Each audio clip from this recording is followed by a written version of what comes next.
check to see if the stream can record today. Yep, it's all good. A little loud. I'm gonna turn it down then.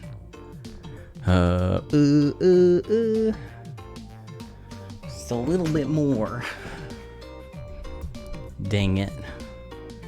But yeah, the whole board was just moved around. Anyways, hey friends, how's it going? It's time for some more Tell Me Why. This is the final chapter, so if you don't want to be spoiled, tonight is not the night to watch.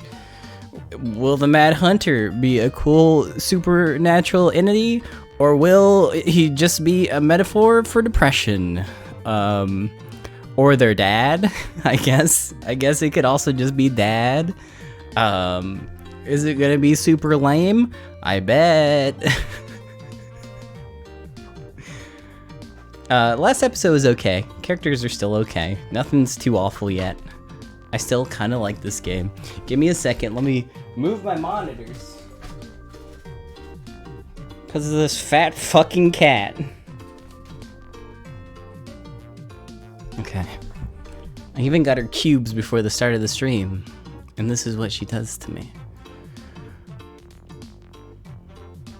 Anyways, I'm sorry about my allergies. I'm gonna sound snotty and gross like this whole stream. Yo, where's the audio? You there? Audio? I'm gonna turn the mic down just a little bit. That gain's so fucking high. And let me turn the game up. And let's continue from the end of chapter 2. Yeah, I played this game about 3 days ago. I'm gonna drink my coffee Once now. upon a time, in a deep and ancient forest, crafty goblins faced the truth about the darkness in the big wooden house. It had come for the wise princess, driving her mad and causing her to attack them. Oh yeah, it is blurred. We played Final Fantasy yesterday, and I forgot to change it. Let me fix it. It's hard to tell on this blurry screen, but I think it's good now. Dang.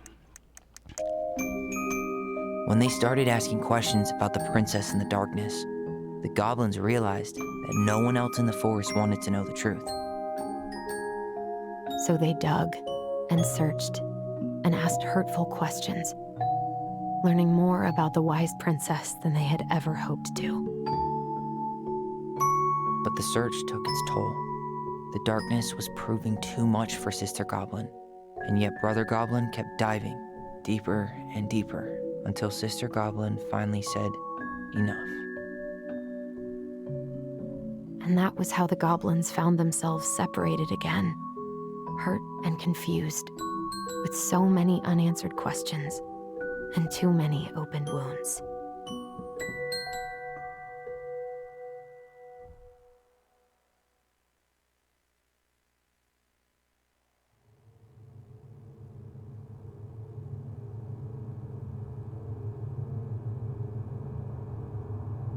Allison, wake up.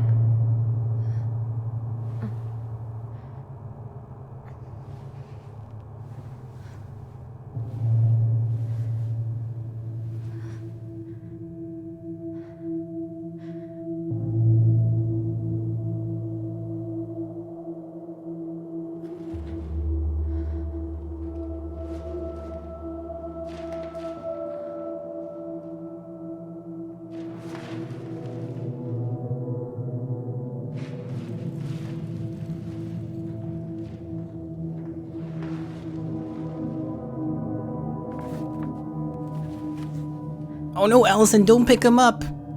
Slindy will show up. Sorry, I had to finish my coffee. You killed me.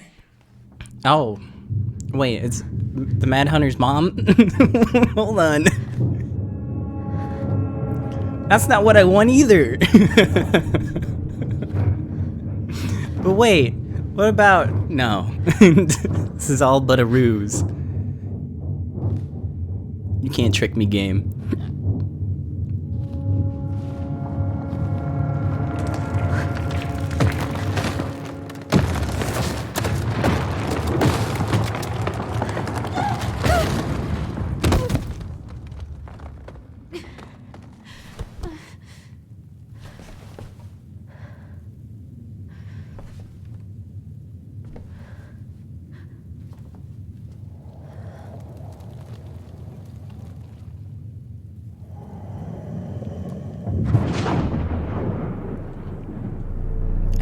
to see the silhouette, but I bet it was something.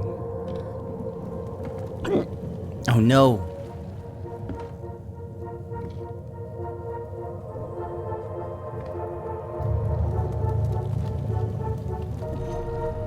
She could only go forward and find a new place for herself in this world, where she was no longer truly a princess in a tiara and a beautiful gown, but a wan woman, alone in a deep and ancient wood.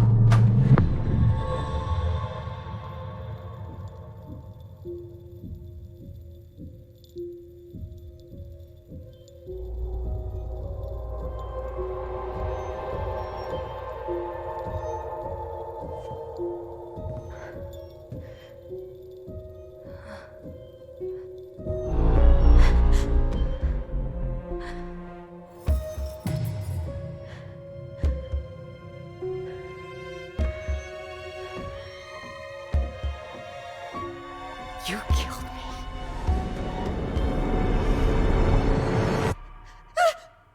You killed me!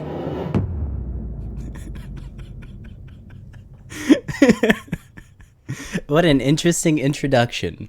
Oh well. If you weren't here last time, they spent a lot of time talking to the other people involved in the story. We talked to Tessa, we talked to Eddie extensively. And we found out that everyone's kind of okay people, and the first episode, everyone was just being assholes.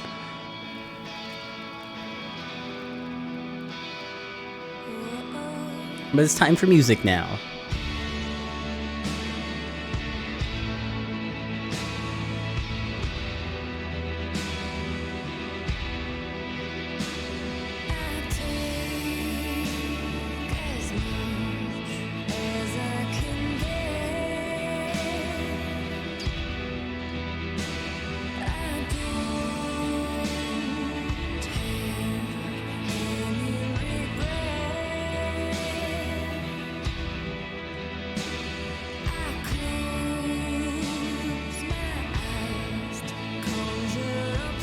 Do I know how many episodes it's going to be? This is the last one.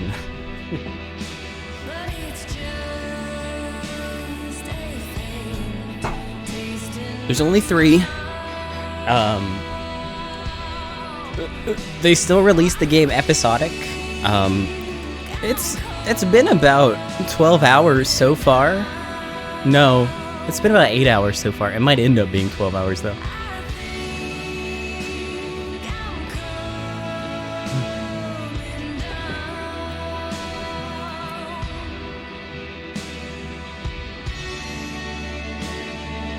I feel like this is probably has the fewest number of choices and definitely doesn't branch off the same way as any of the other games. So if you like that, this is more of a visual novel.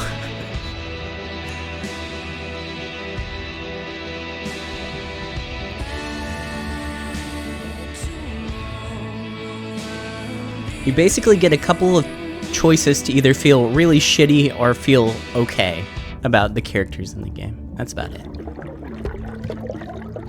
Ah!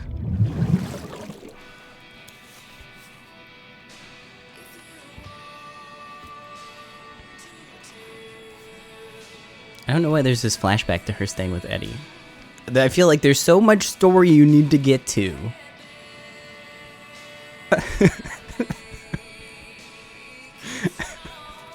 But whatever. Okay. Wait, my controller's played. There we go. Morning! I started collecting the documents you need for your rental application. Left the file for you downstairs on the kitchen counter. If you're still coming to meet Dee for lunch, you can drop off the documents, and I'll make some copies for you. Take it easy today, Uncle Eddie. P.S. My famous Buck-Up buckwheat waffles are slowly growing cold in the kitchen. I'll do. He's right. Time to get my shit together.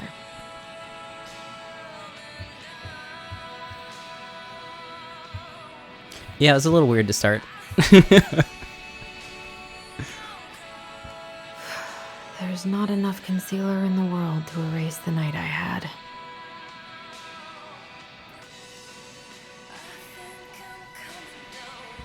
Good to know I look just as bad as I feel.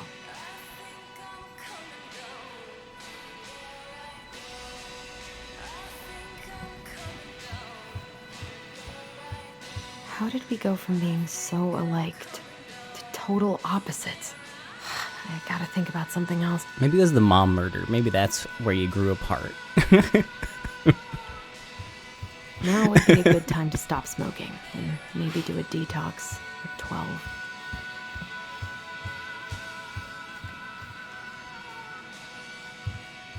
Door? There we go. Man.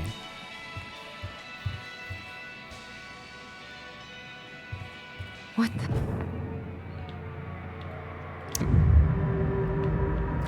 Which button was it? I should probably eat something. Yeah, it was this one. It's just not working right now, I guess. Whoa. What could that mean? Oh, well. The days have gotten so short. It's gonna be a long winter. Eddie looks so young here. I miss the slopes.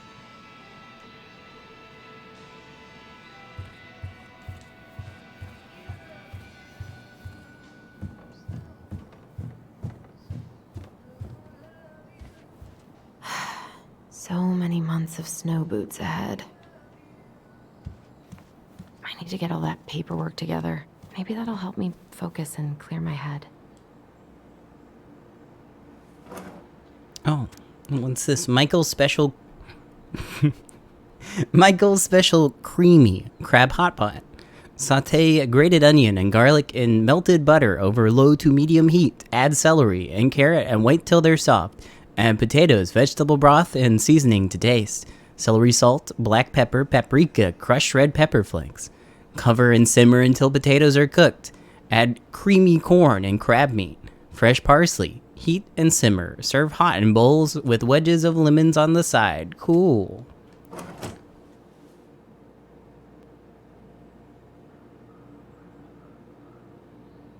Sorry, I'm still fucking with my audio. Maybe if I make something for Dee, it'll help calm me down. Delos Crossing Elder Association cordially invites you to its December community potluck. Bring joy and warmth to your elders, Saturday, December 5th, 2015 at Delos Crossing.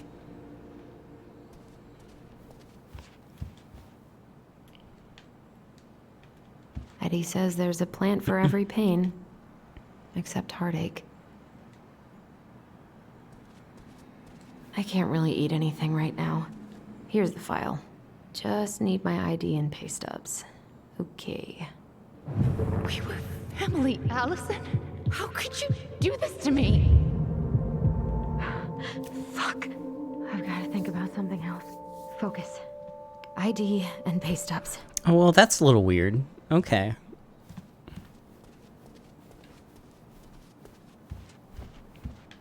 ID?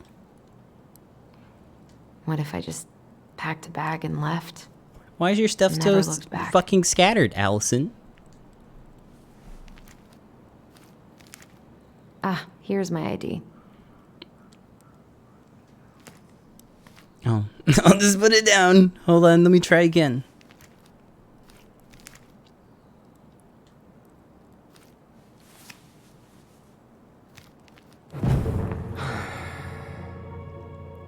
This place was never much more than a bachelor pad, huh? There was so much I planned to do. All those sacrifices I made. And how do you repay me? Lying to my face? You're not my child. My clan deserves better. Oh, well, Stop it, Allison. You have to stop torturing yourself. Just grab your pay stubs so you can get the hell out of here. No, I'm not so sure about Eddie. What the fuck? Eddie loved his Mishka so much. What was that? God, the world feels so fucking small right now. I've got to find a way to get out of my head.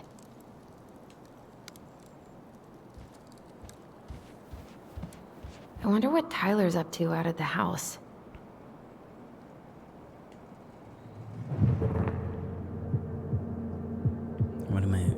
for? Is there something around? Oh, there Allison, we go. Please. It's a damn shame. Come on, Allison. Don't start.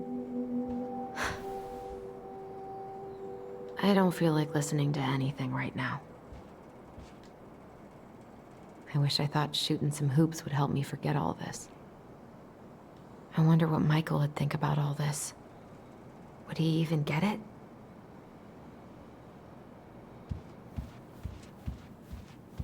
I wish you could just change your mood as easily as a record.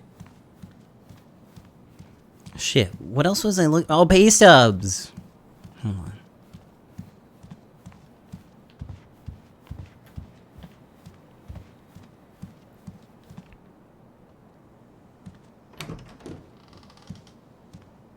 Eddie looked pretty concerned when I came home last night. God, feels like my head's full of screeching monkeys right now.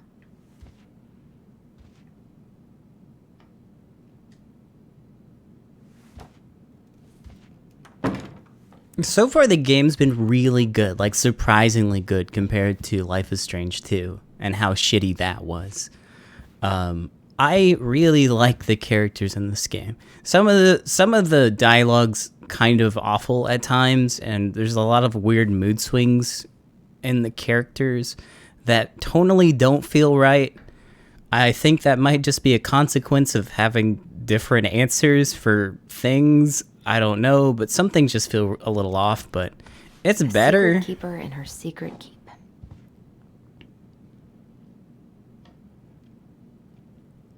Maybe there's something in the Book of Goblins that'll help me figure this out. Okay, time to read the fucking Book of Goblins. Oh, you opened the page. Thanks. Great. The goblins are in their voice. Did we read this one? Oh, well. Once upon a time, in the deep and ancient forest, the crafty goblin spied on the secret keeper as she made... Yeah, I think we read this one. Yeah, we read this one. So what do you want me to do about this? Hold on. Maybe there's something in the Book of Goblins that'll help me figure this out.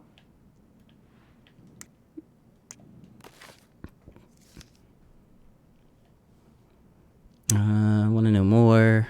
Oh, is it just the numbers from last time? There's just numbers. Is that what I need? It's 130. We used that last time, though, so I don't know why that would be the same thing here. Looks like this is coin operated. Looks like this is coin operated.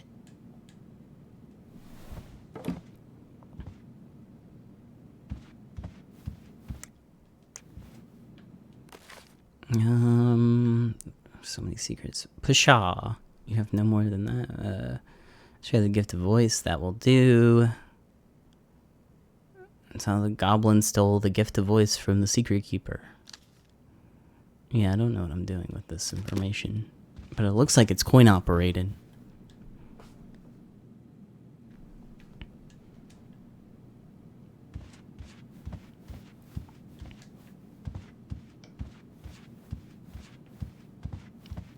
Haven't heard him play in a while. It just sits there collecting dust. This is personal. My dearest son, I know I'm not getting better this time, so I wanted to write a few things down for you. I'm sorry to be leaving you so soon. I had you late in my life, but I still thought that there would be more time. It makes me happy to know that you will have the clan when I'm gone, and you will have your auntie to look after you. You've always seemed to know when it was time to leave. From the time you were a year old, you knew which shoes belonged on which feet, and you used to bring me mine whenever I was getting ready to go somewhere. I could never figure out how you knew I was ready to leave, but there you'd be with my shoes every time. You never cried or made a fuss, just helped me on my way. I hope this leaving will be just as easy, and though I won't need you to fetch my shoes, I know you'll help me on my way. Your strength has always been to accept what is and to do what needs to be done. I'm so proud of you for joining the police force. People are going to look to you as a leader now, and I know you won't let them down. Please help the young people remember our way of life. We have thrived as a people since time before memory because of our cultural values. Don't let them use that. Don't let them lose that. Don't let them lose that. Also, remember how important it is to attend to everyone, not just the ones who fit in. It is our way to lift each other up. Everyone has something to offer the community. They might not even see it themselves, so you've got to show them. Help them along their path as you've always done. Remember, when you uplift others, it makes you stronger too. I'm not gonna try, Mom. Marianne, what's going on with you lately? If you need help... It's nothing. This is nothing.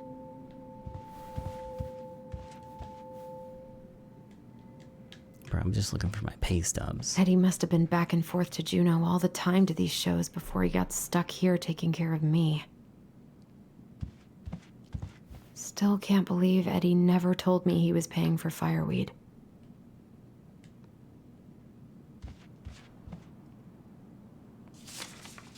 I'm glad he never pushed me to change my last name.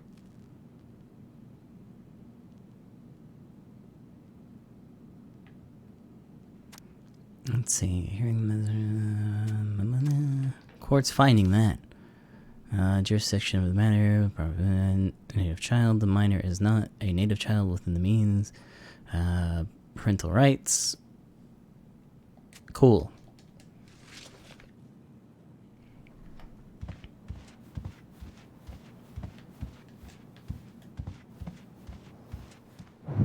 Stop sulking.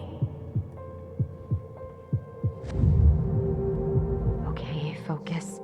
I'm still missing some things. He doesn't like this kind of attention, but he really does so much for the community. Dear Chief Brown, thank you so much for bringing our children home safe last weekend. Without you, they might have gotten behind the wheel, and who knows what could have happened to them or anyone else. We'll always be grateful for your wisdom.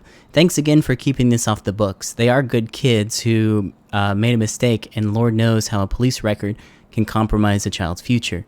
We know they will remember your words for a long time, but please rest assured that we will do whatever we can to make sure that they understand the extent of what could have occurred so they can raise awareness among their peers in the community. God bless you, Gail and Toby Locklear, Karen and Brody Moore. Pay stub. Pay stub? I wish you could just Nope. change your mood as easily as a record. Maybe upstairs. Maybe that's where they were. I don't feel like listening to anything right now.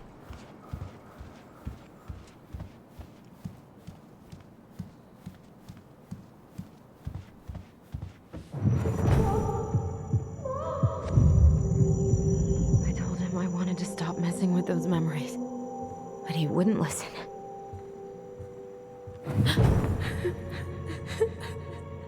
Brother, sister, we look out for each other. No, don't say it. That's what you said. But you don't mean what you say, do you?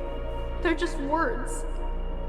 You left me, Allison, all alone and scared.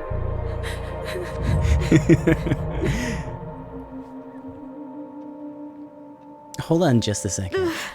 What the hell is wrong with me? Sorry, I just wanted to check some audio.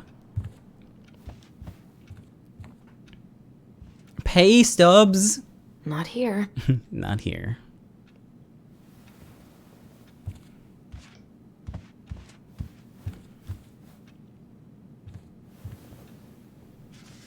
Pay stub? Here they are.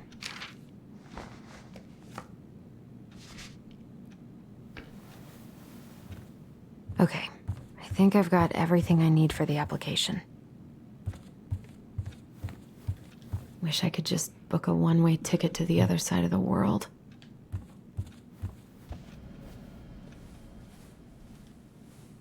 Nope, don't care.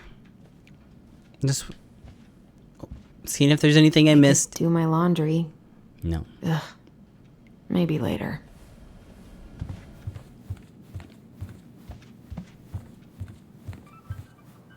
Where's that coming from? Where did I leave my phone last night?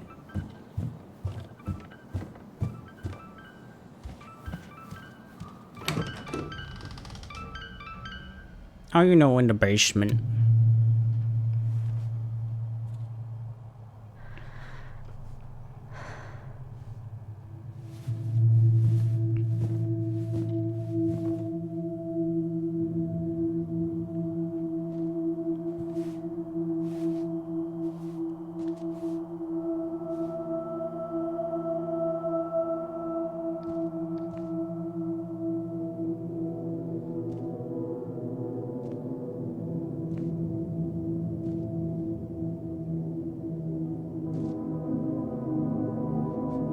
No, no mad hunters, just ghost moms. Only thieves and monsters hide in the dark.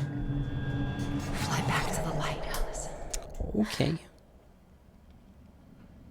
What the?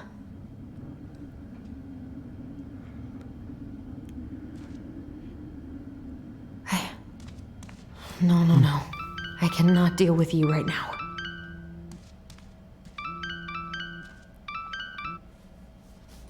What's it doing here? What is it doing here, Allison? They're your possessions. You should keep track of them. Hey, Dee. Finally. I was starting to get worried. Why didn't you pick up? Yeah, sorry. I didn't have my phone on me. Okay. Well, I just wanted to make sure we were still on for lunch. Yeah, of course. I'm getting ready right now. That so? Because it kind of sounds like I woke you up. That's just how I sound. Yeah, Anyways, fuck you, Dee. I still have a few things to do before I can leave, but I'll be there. All right, hun. See you soon. Get it together, Allison. Come on. Grab the file, get dressed, and head out. Or I was not in the right headspace to make something last night. I should try it again. Oh, cool. What's your talisman you're making?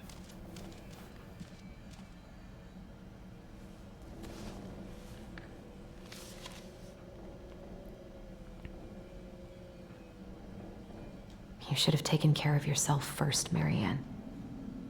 We deserved this. This is a totally different life. You should have taken care of yourself. Oh, I guess that's first, the Marianne. only two pictures in this big We deserved that. book.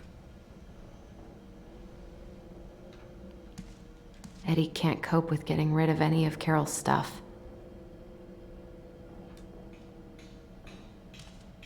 I've been pretty grinchy about Christmas since I came here. Eddie tries so hard. I miss you, pup.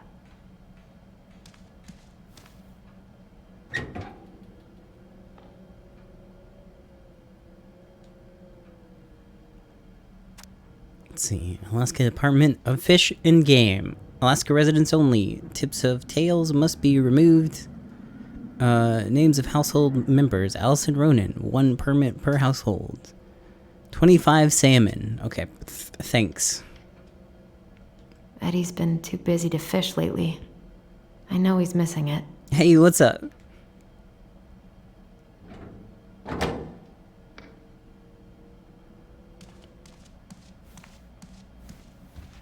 What the fuck am I down here for? Tyler and I should bike around the lake when we've patched things up.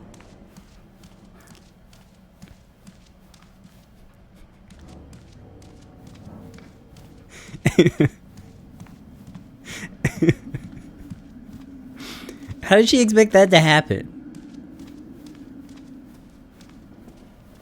Oh well. He'll get over it.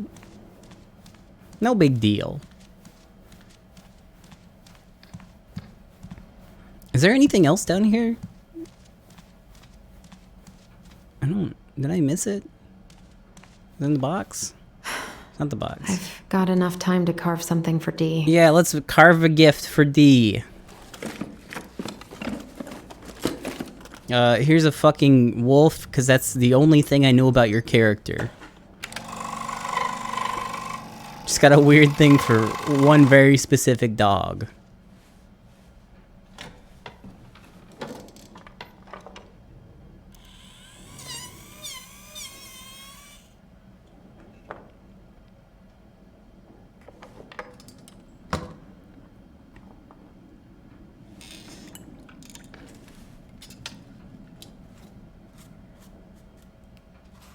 Alright, it's a potato.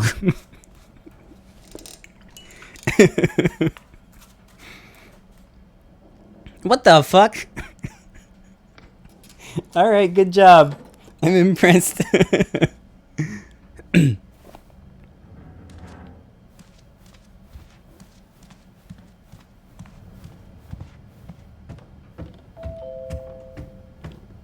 action doesn't stop. Who could be at the door? Tyler? Not Tyler.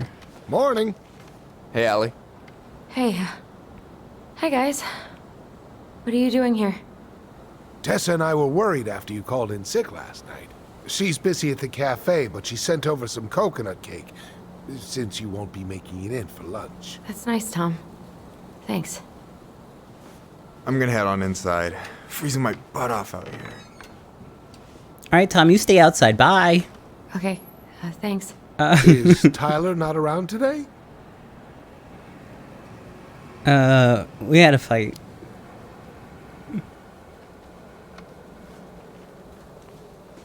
We had a fight. I think we just needed to get out of each other's hair for a little bit. I'm sorry to hear that. You were so happy he was coming home. Oh, it's okay. We'll get over it. I really hope so. So, Tessa told me a little bit about what happened at the cemetery. Yeah, I'm sorry it got so intense. It's just, we really needed to understand why Marianne did what she did. Especially Tyler. Oh, of course, of course. She gets that. You two didn't say anything she wasn't already thinking. She spent years blaming herself. I'm so surprised that the scene has, like, dedicated camera There's a lot of angles. blame to go around. It's so I'm fucking glad you're able rare. to see that. It seems like your brother, well, he's not nearly so forgiving, is he? He has been pretty harsh. Especially on Eddie. But we both got tired of people lying to us for our own good. Yes, of course. Totally reasonable. Though, I am sorry you're the one taking all the repercussions. I heard about the fight with your uncle. I really hope your brother appreciates your sacrifices. He will. I mean, he does. I'm sorry, but I'm pretty beat. Oh, of course. I'll let you rest. Tell Michael there's no need to hurry back. Okay. Thanks for stopping by, Tom. Bye now. Take care.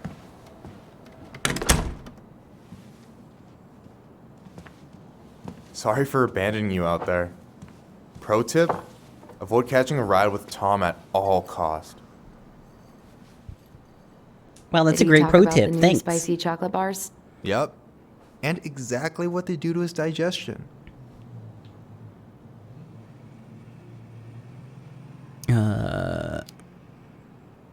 What's up with him? Not sure I've ever seen him so eager to help. I think he and Tess are legitimately concerned. Plus, door-to-door is part of campaigning, right? Yeah. Yeah, expect a static camera.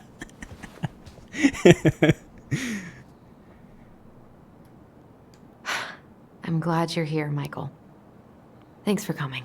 Coffee and a friendly face is just what the doctor ordered, right? I just feel like cuddling up in front of the TV all day.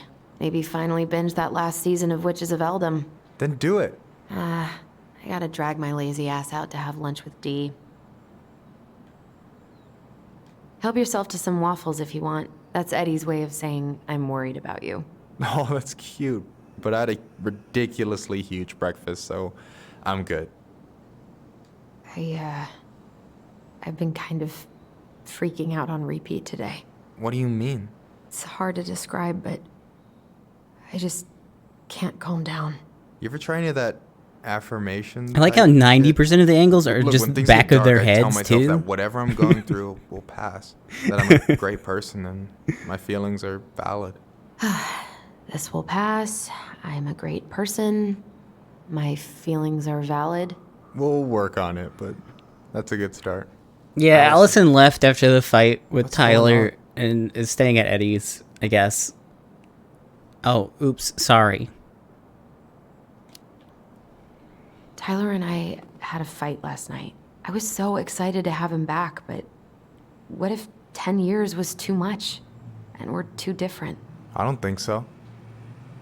You just need to get to know each other again. Start with the small shit. Figure out what each other's favorite foods are, you know? And then build up to the big stuff. Yeah, that makes sense.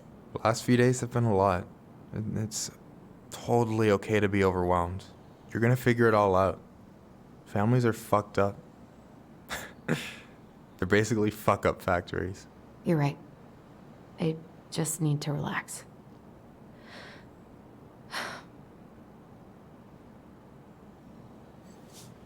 So, maybe this will cheer you up. I think I found the perfect place. Check it out. It's pretty cool, right?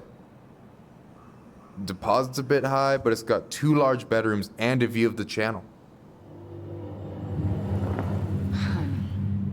You're really going to give up our home to live in this ugly box? Get out of here, ghost mom! Oh god. Oh no, she's real now. Allison, look at me. Are you okay? I'm just... I need to... I just need to sit down.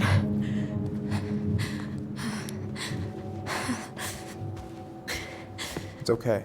I got you. You know, I think Allison just caught some of her mom's crazies. What's going on?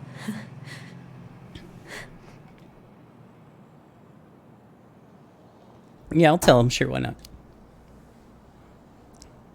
God, everything? My anxiety's through the roof. I can't eat anything without getting sick, and I've been seeing things. Memories. Of Marianne, and me, and Tyler when we were kids, and Eddie, and... It used to just be stuff I'm pretty sure really happened, but now I see them everywhere. Shouting every shitty thought I've ever had about myself. I don't know how much more of it I can take. That's intense. I'm sorry, has...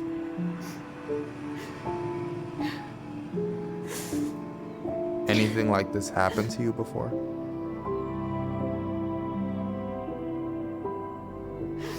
Right after Marianne died, I had a lot of panic attacks, but nothing exactly like this.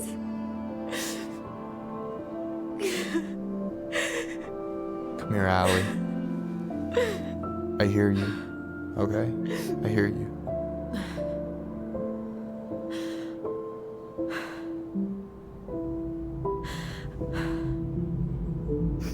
You must think I'm completely nuts. No.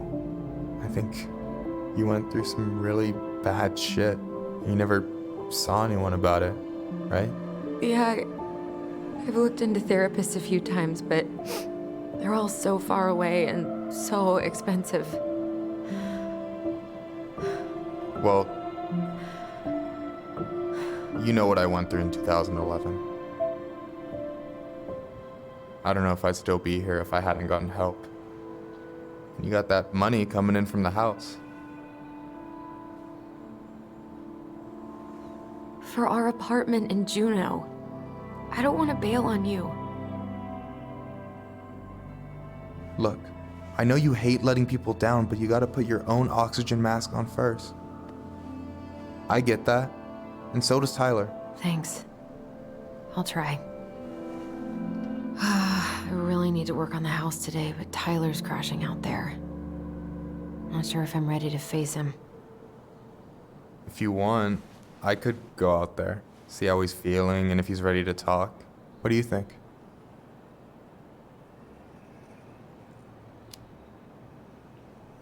Yeah, maybe that could work. I hope he'll talk to you, though. He's never been the best at opening up to new people. You sure? Yeah, of course. I don't mind trying if it might patch things up between you two. Oh shit, I'm gonna be late for my lunch with Dee. I still need to change and stuff, but I can drop you off at the store if you want. Sure, thanks. No, Michael, thank you for listening. I mean it.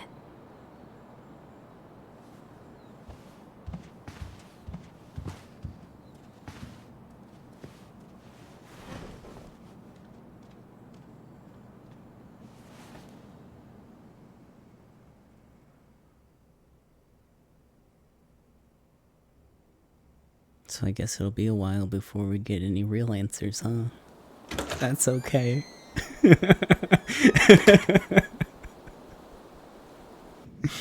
Let's go to the lunch with D.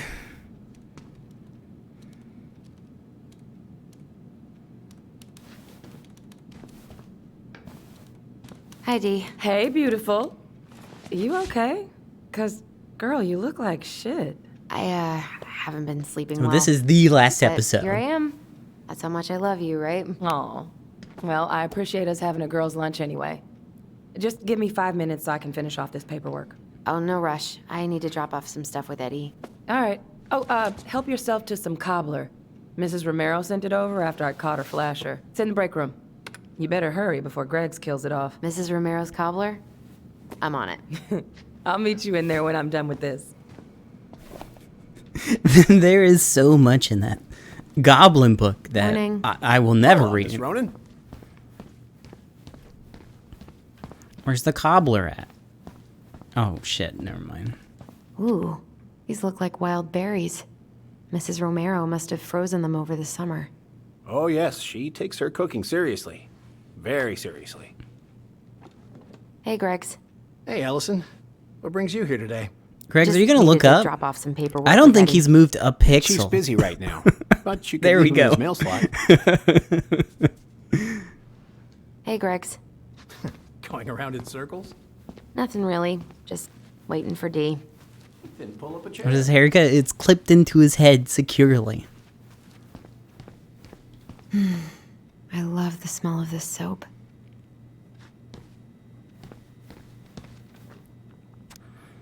To whomever thought it was cool to steal my key and dig through my locker, I don't know who you are yet, but thank you for educating me on trust.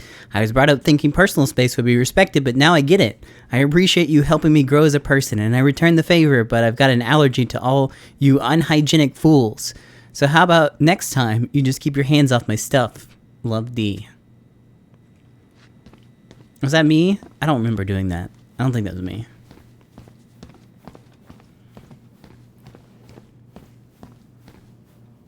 Is anyone ever gonna clean these up? I want some of the old cookies.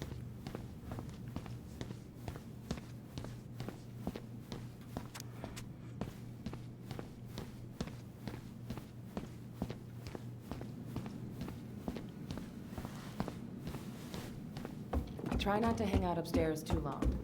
Chief's orders. Sorry. Sounds like Eddie's busy. I shouldn't bother him. I probably shouldn't eavesdrop. Yeah, eavesdrop, eavesdrop. No more snooping. Eavesdrop. No more snooping. No more snooping. No more snooping. No more snooping. My folks and younger brother live here. Maybe you know him. Works at the post office. Name's Dan. No more snooping. Yeah, I do. Oh, is it over? So you're here to visit family and also to hunt moose, correct? You had a tag for up near Miller's. Correct. Season's closed in most places around here. Lucky draw. Sure was. So that moose we found in your truck, you harvested that in your permit zone, did you? Of course I did. No more snooping. Goddamn poacher. Calm down, sir. I'm just trying to get all the facts. Okay, I'm done about this moose chat.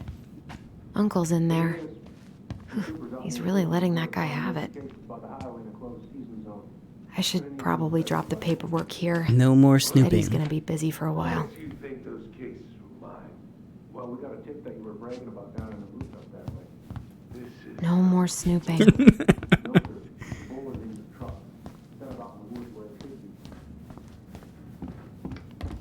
I wonder how Uncle's feeling about me moving away.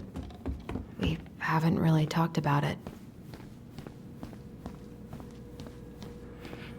So at the end of episode 2, Allison and Tyler had a big fight. Allison doesn't want to relive the trauma of murdering her mother. So she ran away like a little crybaby back to Eddie's house. And now we're just doing stuff to fill the 4-hour runtime of the video game before we get real answers. I'm so sorry to keep you waiting, Allie, but I really need to finish this before I can break. No worries. I'm not in a rush. By the way, we need to eat at the diner. I kinda called in sick, so Tessa's is out. No more Okay, snooping. how did you not immediately scarf this down? You kidding? This is my 3rd helping. Okay, so now what? Now that we can't snoop. At least we didn't spend the night here. Alright, I won't snoop. I'm going back upstairs. Didn't stop me, huh? I'm going in the armory. I'm getting some answers.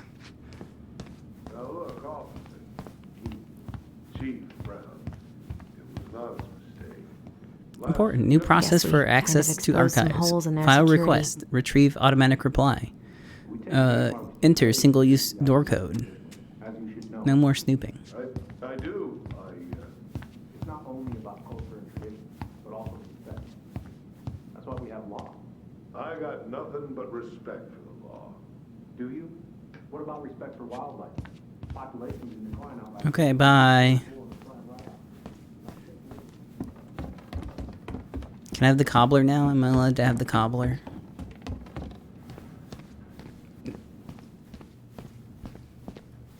Okay, there we go. I met the minimum requirements to have some cobbler. Oh, now you're gonna look at me? Getting on my last nerve. Dessert for lunch. Pretty cool, right? Pretty cool, yeah. I've always had a sweet tooth. Got it from my mom. She baked darn near every day. Need to start being a little careful, though. Doctor's orders. Brenda may be in for it, too. God, that kid can eat. Linda's pretty concerned, but, Hey, Greggs, I kind of want to eat my cobbler, if you don't fucking mind. He wants to let her in wrestling, and, oh boy, is he working hard. Damn. Sometimes I miss being 14. Oh, you done now? Okay.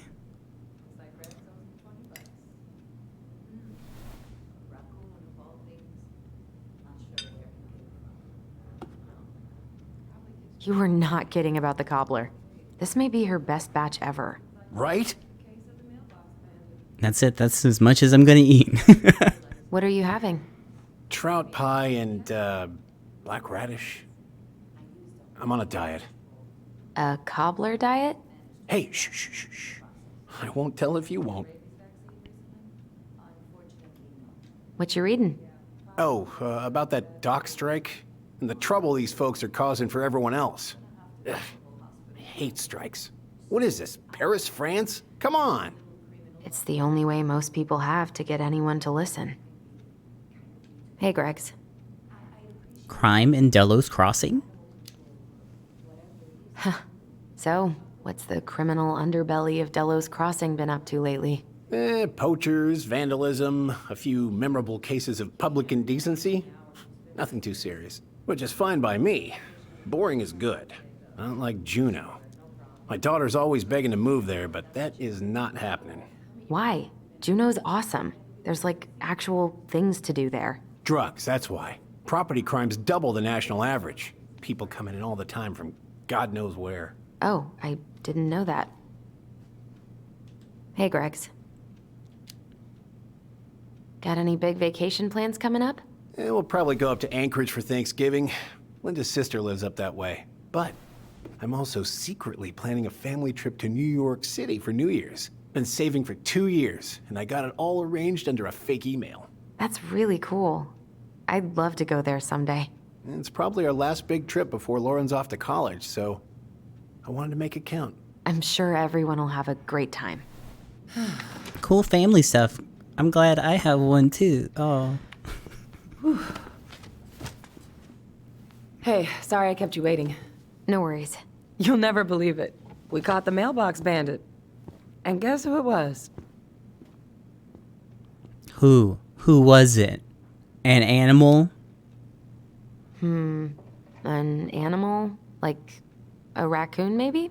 Have you been eavesdropping in on official police business? Anyway, yeah, it's a raccoon. Delos Crossing's most wanted turned out to be some trash panda stowaway. And this is how legends begin. Anyway, hun, I'm so sorry to bail, but I gotta run this little guy to animal control now. Probably best I take a rain check. Oh, it's okay. Totally, I understand. Duty calls. I guess we'll have to progress Thanks. the plot. Oh, I brought you a little something to make up for missing your birthday.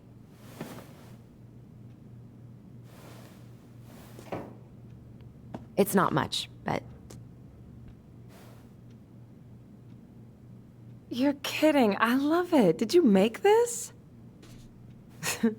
How did I get so lucky? Delos Crossing's not gonna be the same without you, girl. Oh, come on. I don't know, the hum of the fluorescent Right, lights. I'll call you later. And the And try to ticking get of the some clock sleep, in the all right? background.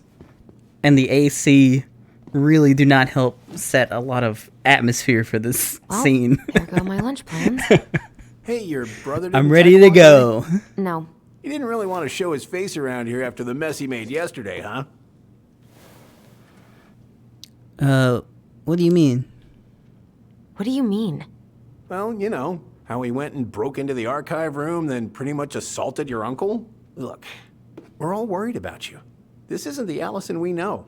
The Allison you know?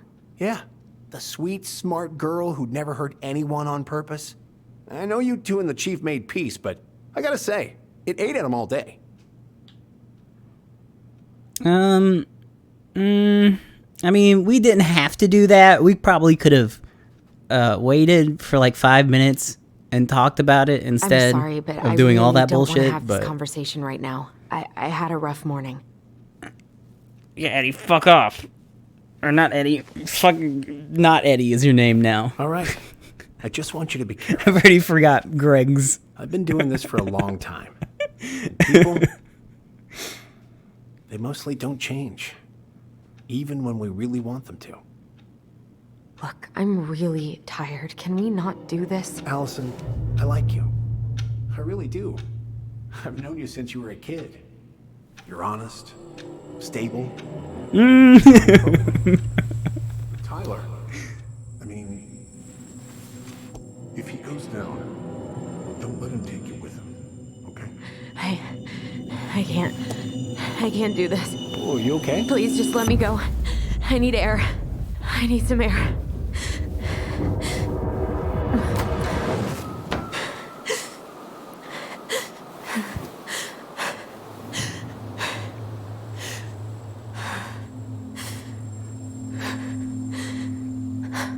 Well, I guess it's time for a panic attack at the police station instead of plot. Are you there? Tyler? Answer me, please. Fuck. Why is he ghosting me? God. I can't breathe. Please stop.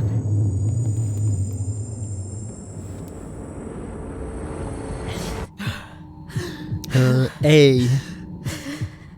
Okay. Is that the right A button? I've been here before. This will pass. Nah, dude, I want to play some Clash of Clans. Am I supposed to be participating? Okay.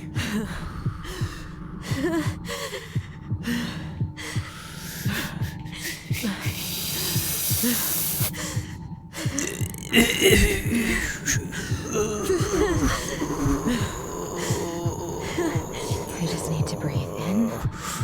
Oh yeah, here's the gameplay. Oh fuck. Ooh, yeah.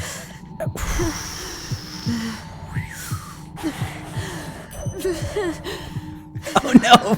4 more to go, bruh. Come on.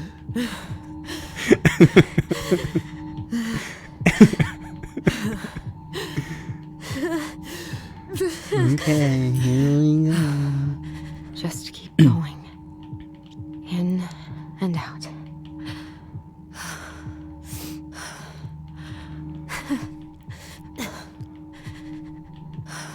want a bad score on the panic attack app. So I got too good.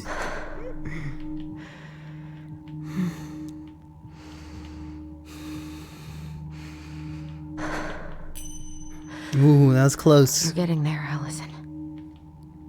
You're getting there. Ooh. Oh.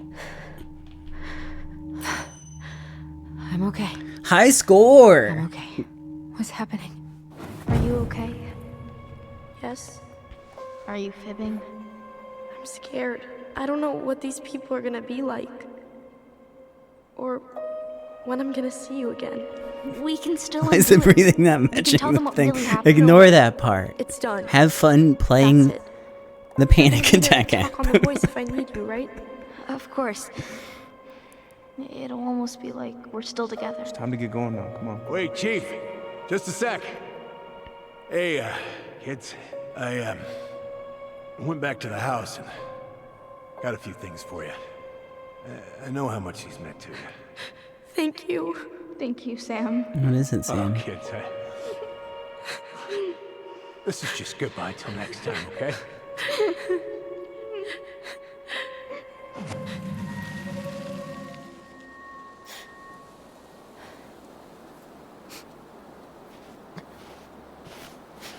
Allison?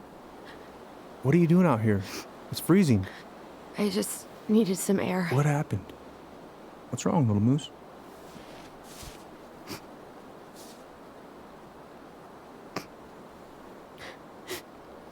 I think I had a panic attack.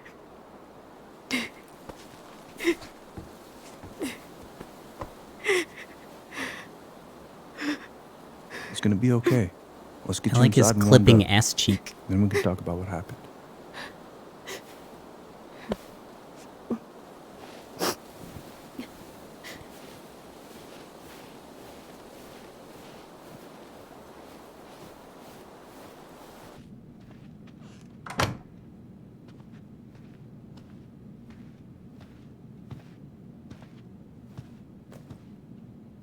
I'm sorry. This morning has just been so... God, I'm embarrassed. Don't be. You haven't had an attack in a while. What's going on? I've just been so wrong. About everything. Did Tyler say something to make you feel that way?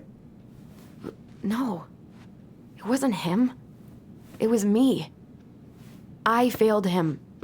Over and over. From here, it looks like you've been busting your ass to help him. You don't understand. Allie, Okay. you've got so much weight on your shoulders. With Tyler coming back, and your big move, you know, maybe it's time to ease off some of this other stuff that's clearly stressing you out. If you mean Marianne, I can't. But you did. I owe it to Tyler to see it through. Do you? I don't know why you've always blamed yourself for that. It wasn't your fault. Yeah, I don't know about either of those answers. I feel like there should be another one there.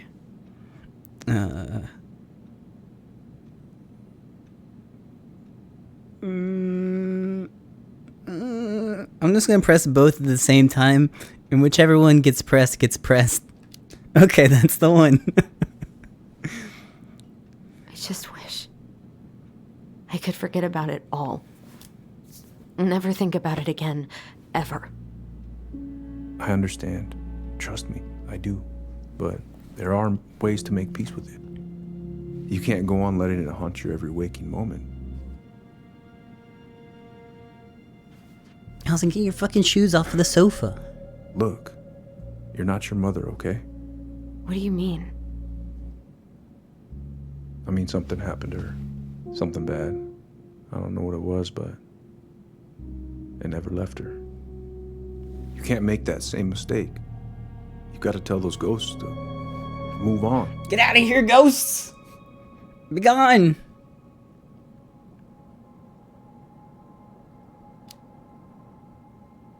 Uncle. It was me. I was the one who had the scissors. What? What are you saying?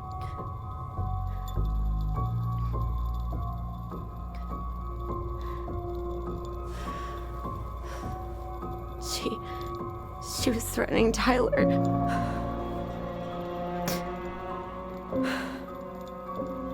So I stabbed her.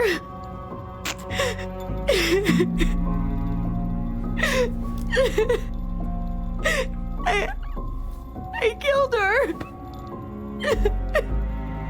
I killed my mother.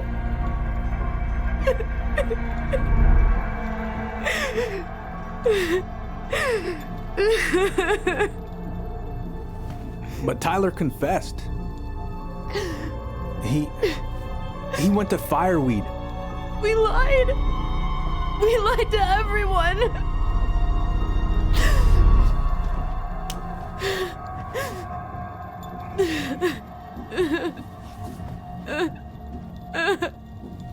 No.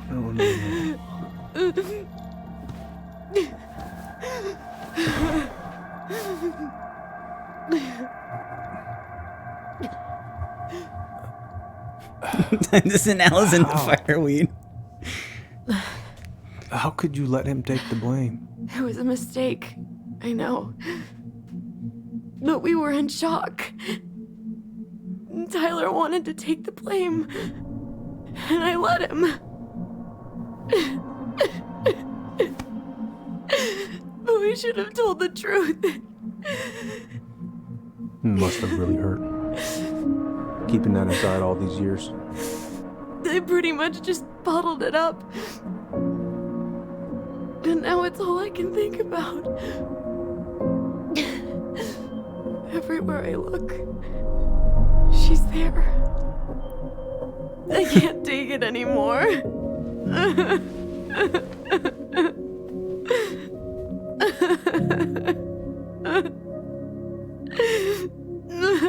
It's not easy to admit something like that. It takes a lot of courage, Allison. I should have seen it.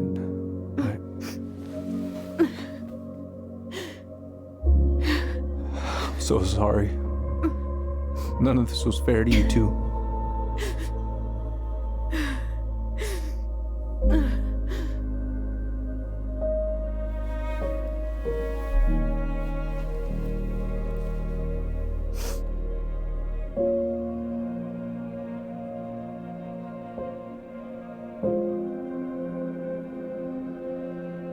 Thank you, Uncle. How are you feeling now? Any better?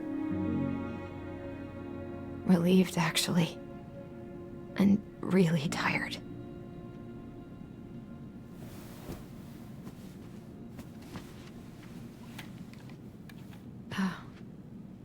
I was remembering something earlier. I don't know if it even really happened. The Did day Shrek 3 Tyler happen? left for Fireweed. Did Sam come by with some of our stuff? Yeah. Yeah, that's right. Is that a Funko? Could be.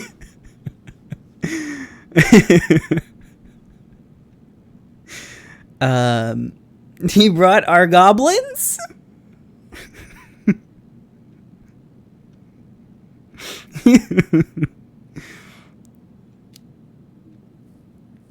I remember he brought us our goblin figurines.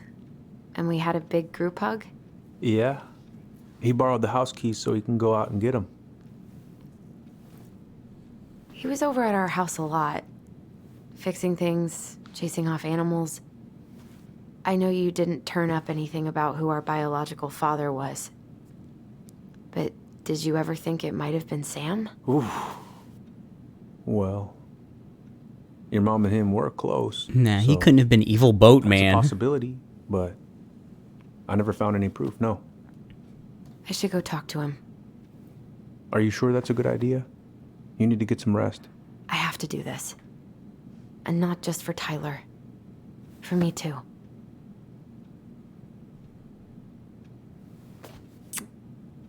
I love you, Uncle. Thank you for everything. I'll call you later.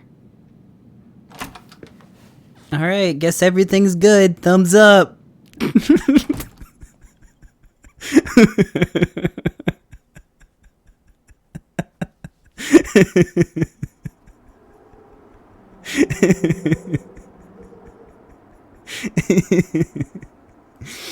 Oh.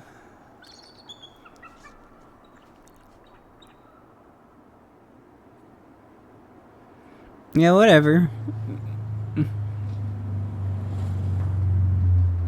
Okay. It's cool. Someone served the time, so You can do whatever.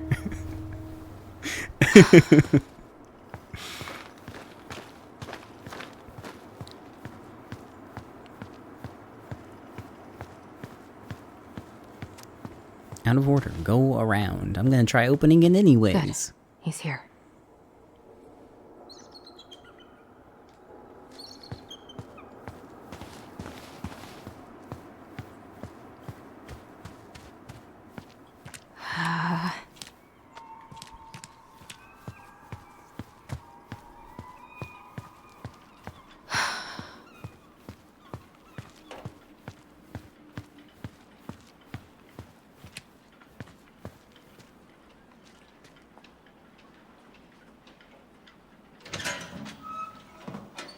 Family's family. Get it. Fucking. Oh, Allie, Hello. Hi, Sam. Hey Sam, are you my dad? Are you okay? Yeah, I'm fine. What you got there? What are you doing? My cousin Billy bought an old motorboat, but that fool drowned the engine taking her out. Yeah, I told him I'd fix it. Can't put any of the chain or the valve covers back on.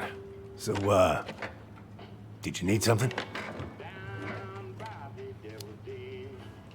I was hoping to. I actually wanted to check out your boat, is all.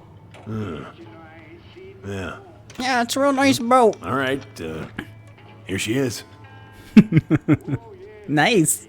Alright, talk to you later. That's it, huh? Really? Alright. Bye. So, I was over at the station and I was thinking about some things. Yeah? You've known us for a while. Your whole lives. You puked all over my slick denim button-up. That's a nice memory. Are you gonna be long? I was hoping we could talk. I don't need my ears to fix an engine. What's up? Never mind. Oh my, okay. Where's your brother? We had a fight. We had a fight. Bit of sibling rivalry, huh? Oh, you should have seen me and my little brother have at it. Right up till the end. Alright, here we go. Attempt number 3. So, What are you doing wandering around in the middle of the working day? I'm off today. Sam, could we talk now? It's a little important. Ain't that what we're doing? Are you gonna be long? I was hoping we could talk. I don't need my ears to Okay, fix an engine. you know what? I guess I'll come back later after I mill around for some Never time. mind. How's the house coming along? It's shit. Slow. Slow. There's a lot to do. Of course, I mean, there's a whole lives in there. Real shame.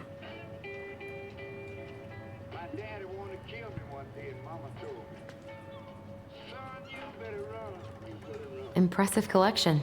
You want some? Take them. I don't really navigate anymore. Thanks. Hey, an encyclopedia of astronomy.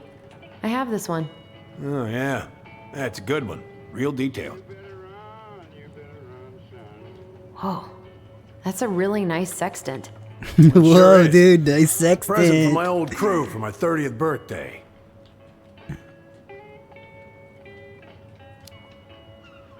It's beautiful.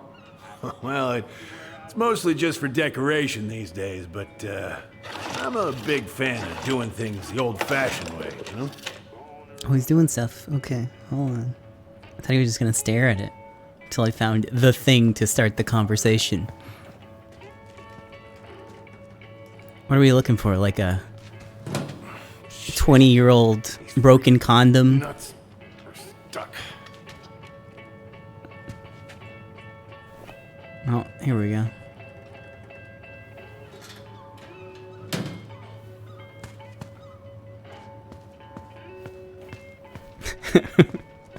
Oh, you think he's hiding our dad? Oh, fuck, dude.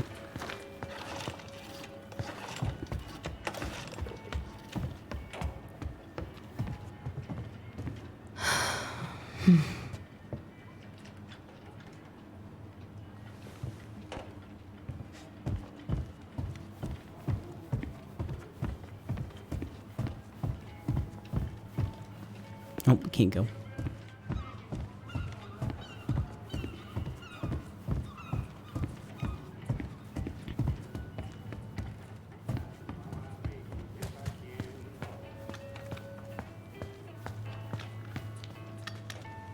Here you go. Some miscellaneous oil. Good.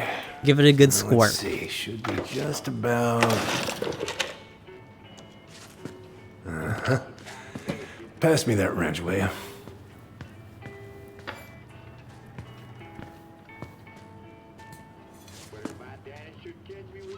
Sam? Are you our father?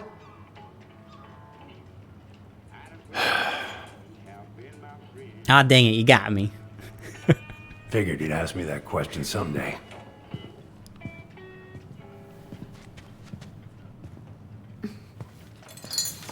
Well? So is that yes or no? I wish I was. What the hell kind of answer is that? I'm sorry, Allie. But the man you're looking for, he ain't me.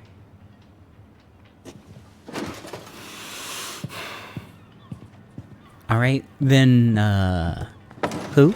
You know? Oh, okay. Guess I'll just take your word for it then. Hey, you got no right coming in here getting angry at me for something I got nothing to do with.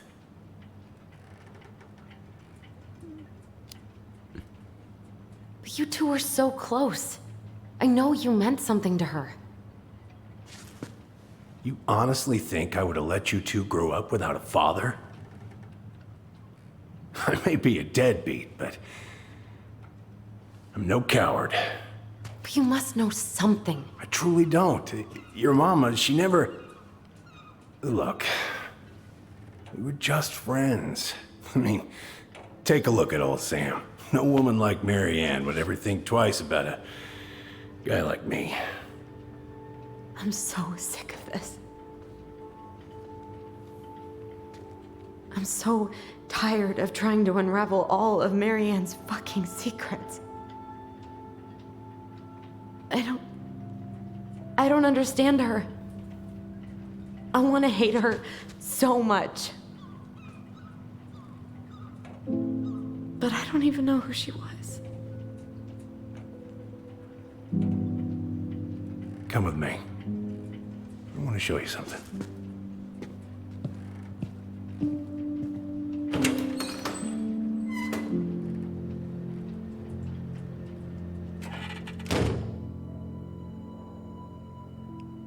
The barn arson? I don't think they know. Oh. When was the last time you cracked a window? Heat's on the fritz. Come over here. Sit with me. Oh well, it doesn't matter.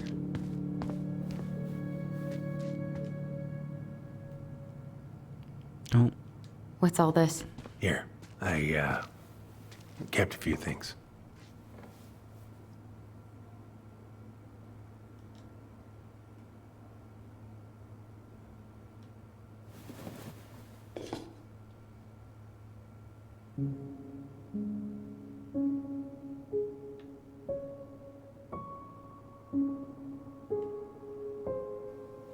There's nothing to say about that? Okay. I remember this. We got this on our trip to Juneau. She saved up for a whole year to make that happen. Dear Sam, I'm writing from the little hotel you recommended in downtown Juneau. And you were right, the kids love the whale mural. Our other favorite was the Raven mural at City Hall. Today we took the tramway to the top of Mount Roberts. Kids wanted to hike the trail, but we only made it to the totems. Tomorrow we're going to hike to Nugget Falls to see if the glacier still looks like what's on the other side. Hope. Hope you're hauling them in by the barrel load. Marianne.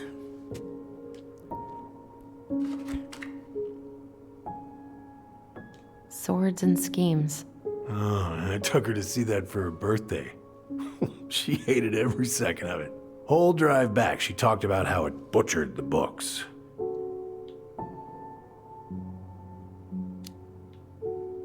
Did you like it? Well, fell asleep before I even saw a sword. Oh, I know this is a memento of your dear departed friend, but I think I need this collectible. Mother made that. Oh, she was a real artist, that one. Kind of like you. Can I have that? No, it won't let me have it.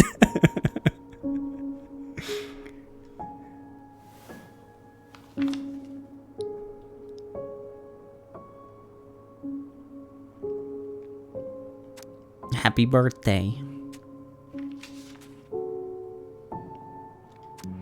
Dear Sam, most bears only live 20 or 25, or live to 20 or 25, so congratulations on making it to 29. I certainly wouldn't have survived long out here without you, so thanks again for everything you do. Laura is a very lucky woman. I know you think the best part of your past has been erased, but as long as you don't forget, the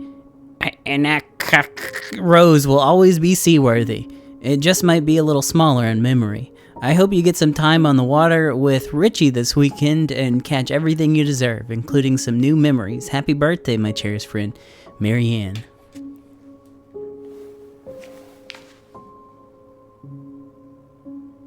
I'm gonna try the picture again, because I feel like something should have happened. Look at these ones. Hold on, I'm looking at these ones real quick. Was there like an option to do something with this? No, just give it a good look.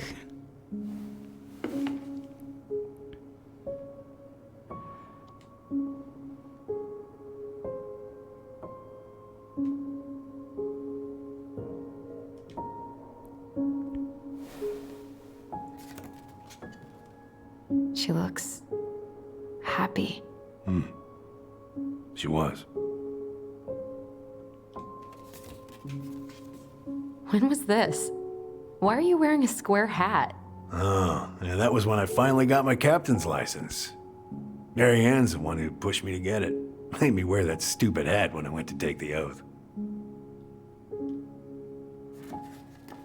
Huh.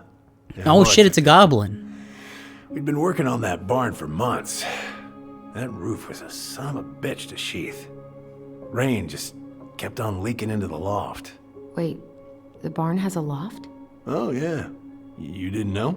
No, she didn't tell us. Is that a trap door? Yeah. She had me close the whole thing up.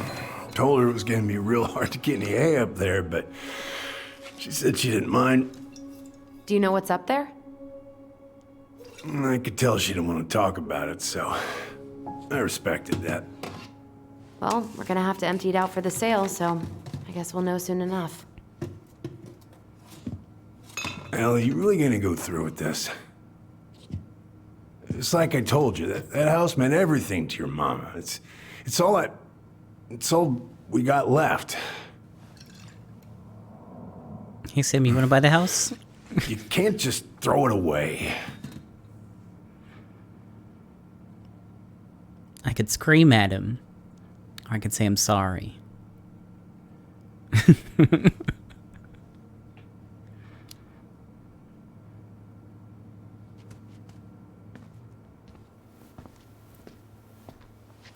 I'm sorry. I know how hard this has been on you. But you need to move on.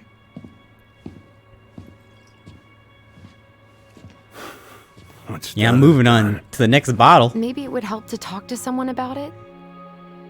I ever tell you about the time I broke my leg? Shin bone snapped in 3 different places.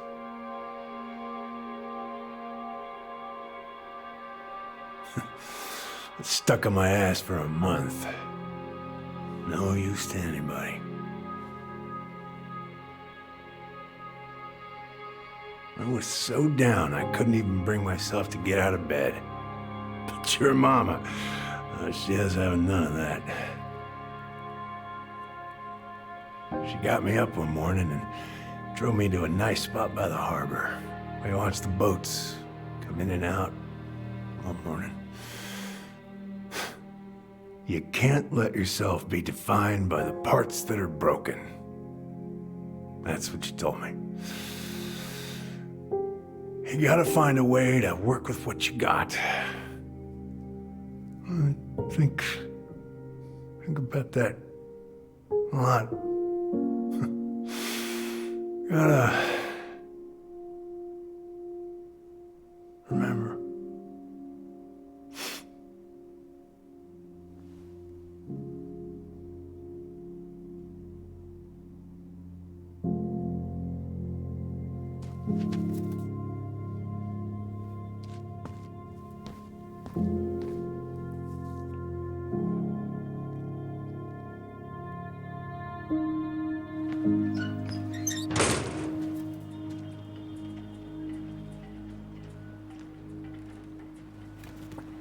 Why do you keep the goblin photo of Sam?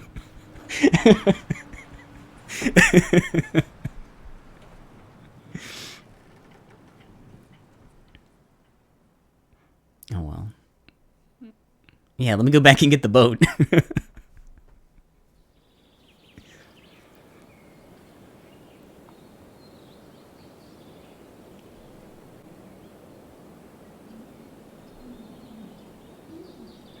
I like how we went there and talked to Sam, and we didn't ask who might possibly be our father.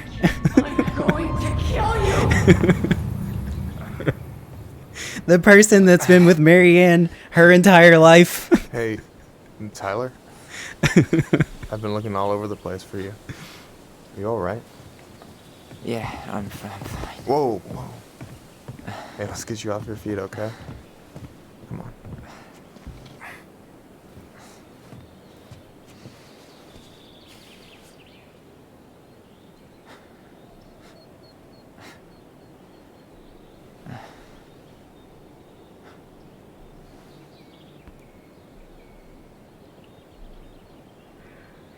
Listen, if you want to be alone, I'll go.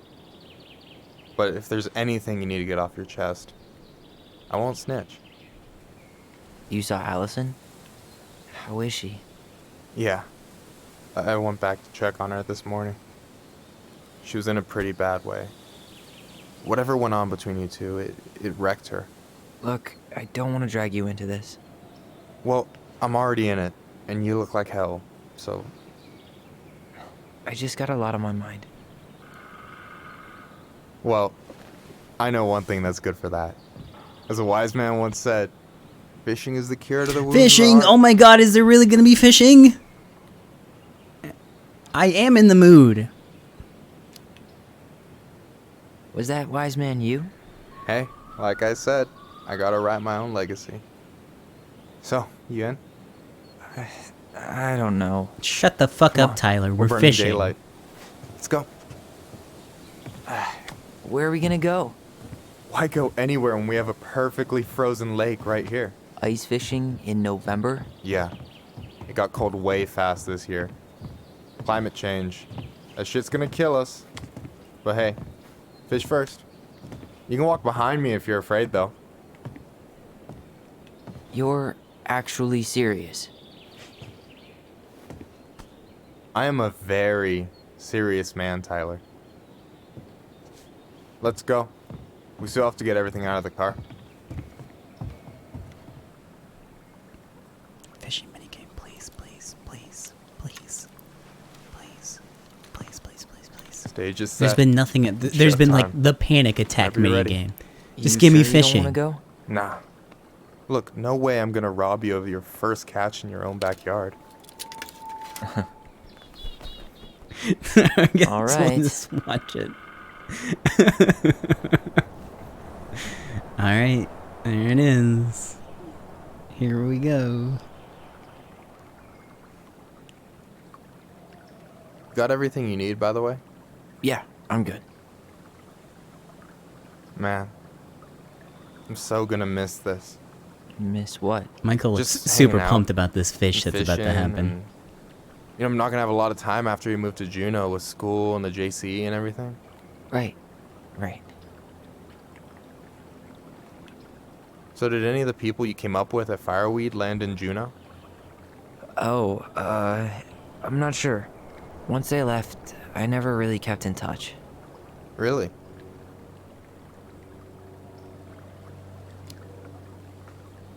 Some of them were straight up awesome, but we just weren't that close, you know? None of them really got, like, family? I mean, I guess I got pretty tight with my counselor, Aaron, but I already have a family. Well, there's a reason we think of families as trees. They keep on sprouting new branches and... Oh, hey, I think I've got a bite. Oh, do I get to do something? You got this. Yeah, Reel 'em in. I'm fishing. I didn't read the thing. Come on, pull up on the rod. Reel him in. Yeah! Now give it a nice pull.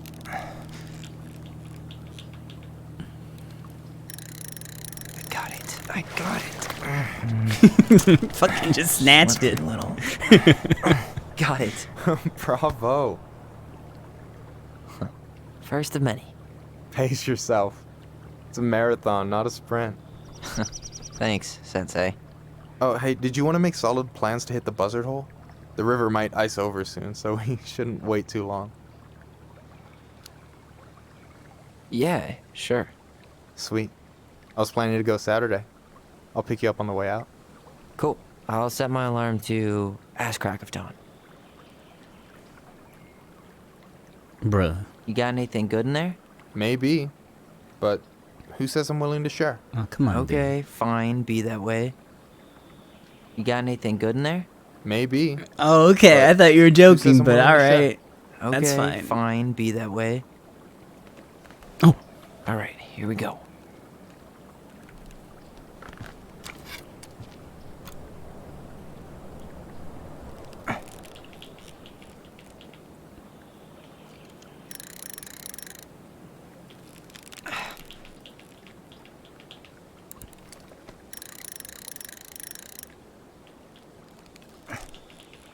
Come here. Okay. How about them apples? Oh, nice job. So, you weren't It's been a all long talk. time since I've been fishing. Impressed? I only see 2 fish in my cooler. For now. You have this whole fancy bag just for ice fishing? You don't mix and match. Ever. Jeez, you don't mess around, do you? Told you earlier. I'm a very serious man. So, about last night. I don't know what Allison said, but from my side, well, I thought we were on the same page. But it turns out we weren't. Hey, so don't tell her I told you, but last week your sister was almost unbearable. She was jumping up and down with excitement at you coming back. Really? You better believe it. Look, the last time you saw each other, you were kids. Just because things have changed doesn't mean you can't work it out.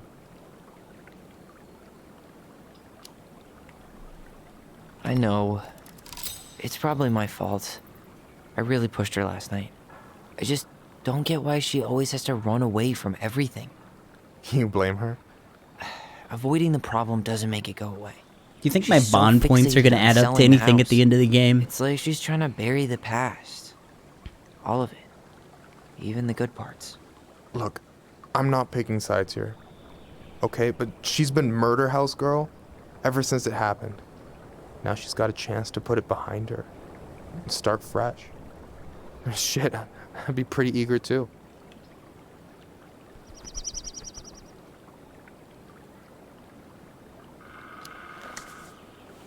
I I guess I didn't really think about that.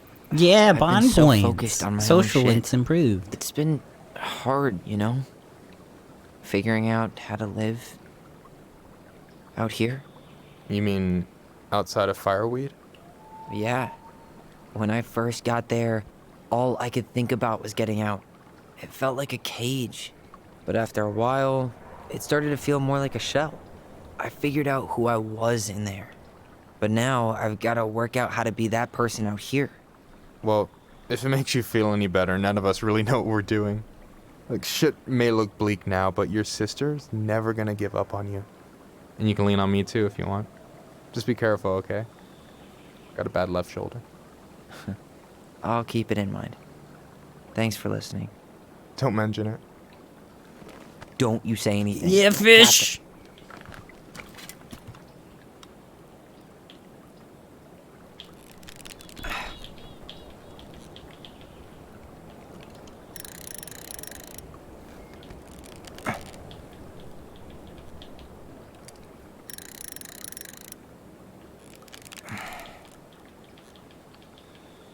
Sure, there's a little bit of variety in this fishing game, but whoa, damn, 3 out of 3. Well played. I got nothing. That was clean. Huh. I'm a little disappointed. Can I ask you something kind of weird and maybe hard to answer? Weird and kind of hard to answer are my jam. What's up? How'd you know you were ready to trust anyone enough to put yourself out there? Okay. Yeah, that is a hard question. Told you. There's not really two ways about it. You gotta be willing to take a hit. Look, I stopped listening to the entire indie folk genre just because I was dumped at a show once. But I put myself back out there just like everyone who's ever gotten their heart stomped on. Because when you meet someone who really sees you, you don't have to pretend anymore. oh, here we go! And you're still interested in being that someone? Even after all the shit that's happened? Hey, I've got baggage too. I think it's worth a chance. Don't you? I think we're in total agreement here. Yeah? Yeah. I get this feeling like I could say or do anything with you, and it'd be cool. I feel safe. You are. Because your sister would kill me if I did you dirty. Yeah, she would. So, doesn't look like you're catching anything with that. You want me to show you how it's done? Go for it.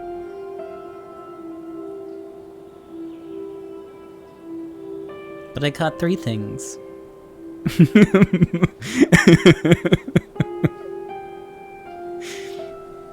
Hey, you're missing the show.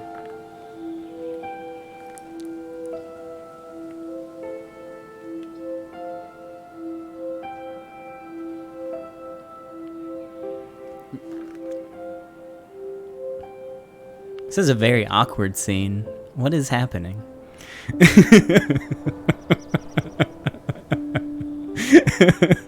Okay. There we go.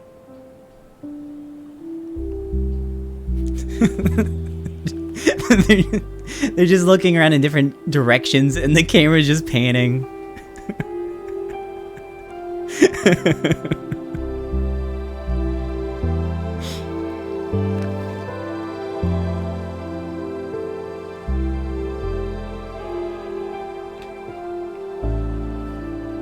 Maybe if the models had a little bit of emotion on their face.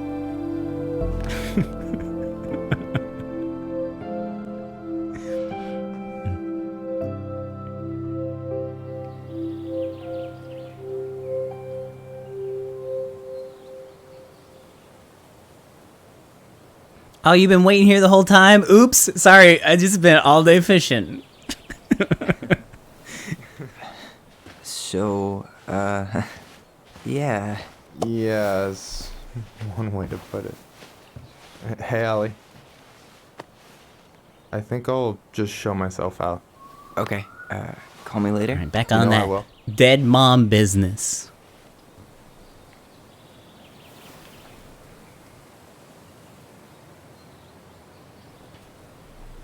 Time to go find that super secret for goblin interrupting. nest. No, it's totally fine. We were done anyway.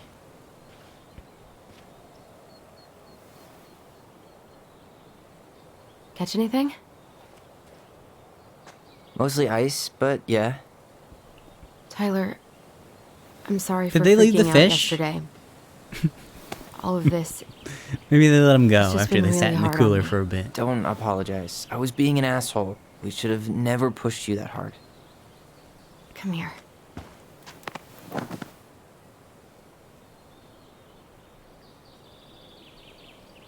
God, why did I miss you so much?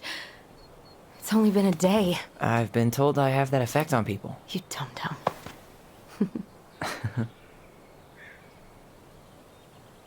Okay, so I need to show you something. What? You're kind of weirding me out. Can we sit down for a sec?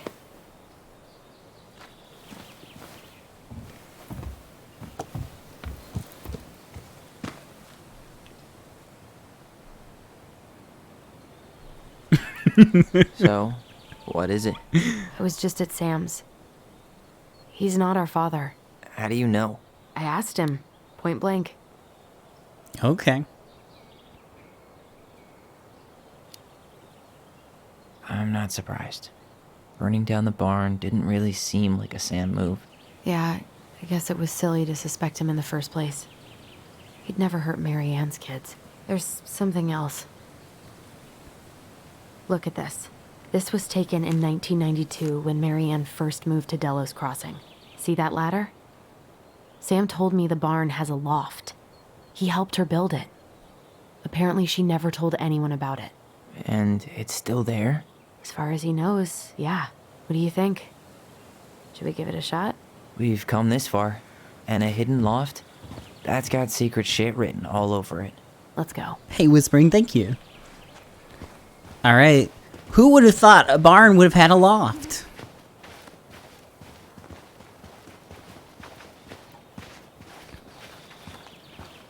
Dad Skeleton, we're gonna have the final battle with the Mad Hunter up there. I know it. Ugh, what a mess. That's not gonna help. It's us not get like this super house sold. hidden. It's like we got our you just deadbeat you dad to just thank for gotta that. look up. So obviously the ladder's gone, but what about that handle? Is it still here somewhere? I thought it was like sealed over, but no, they just like Do closed you want to the take another look hatch. at the picture? It might help. What am I looking at? Okay.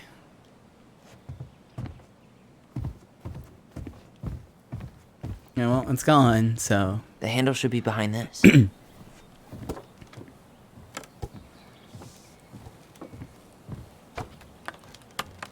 Whoa, secret! Ah, there it is.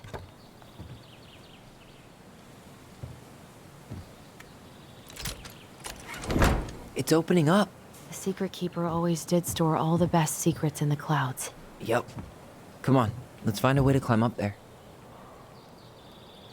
Oh, you can climb up on the car. Or I guess this ladder.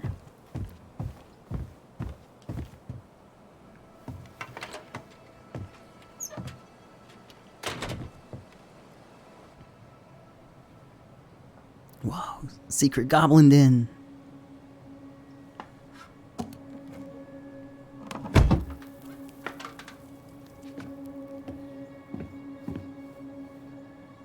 Can you see anything? Nope, nada.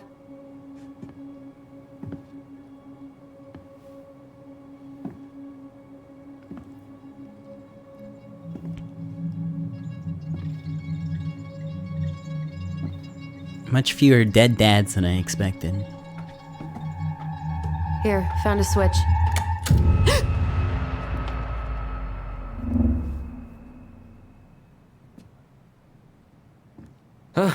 Holy shit.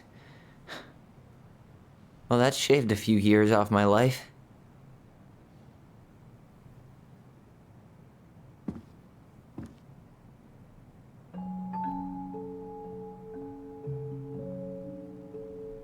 Whoa.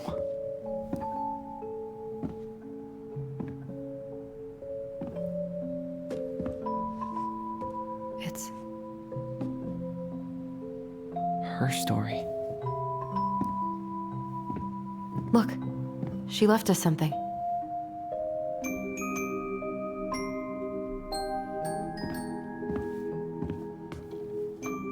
It's got a combination lock with letters. Oh no, I'm gonna have to read. Fuck. Do you think she hid the code somewhere in all this? Oh no. Knowing Marianne, probably.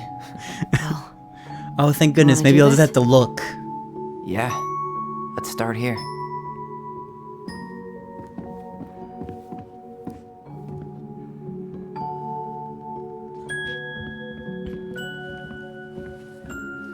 Well, they did have that moment where the Mad Hunter was real and showed up in their living room through some sort of void portal that they've never addressed since then.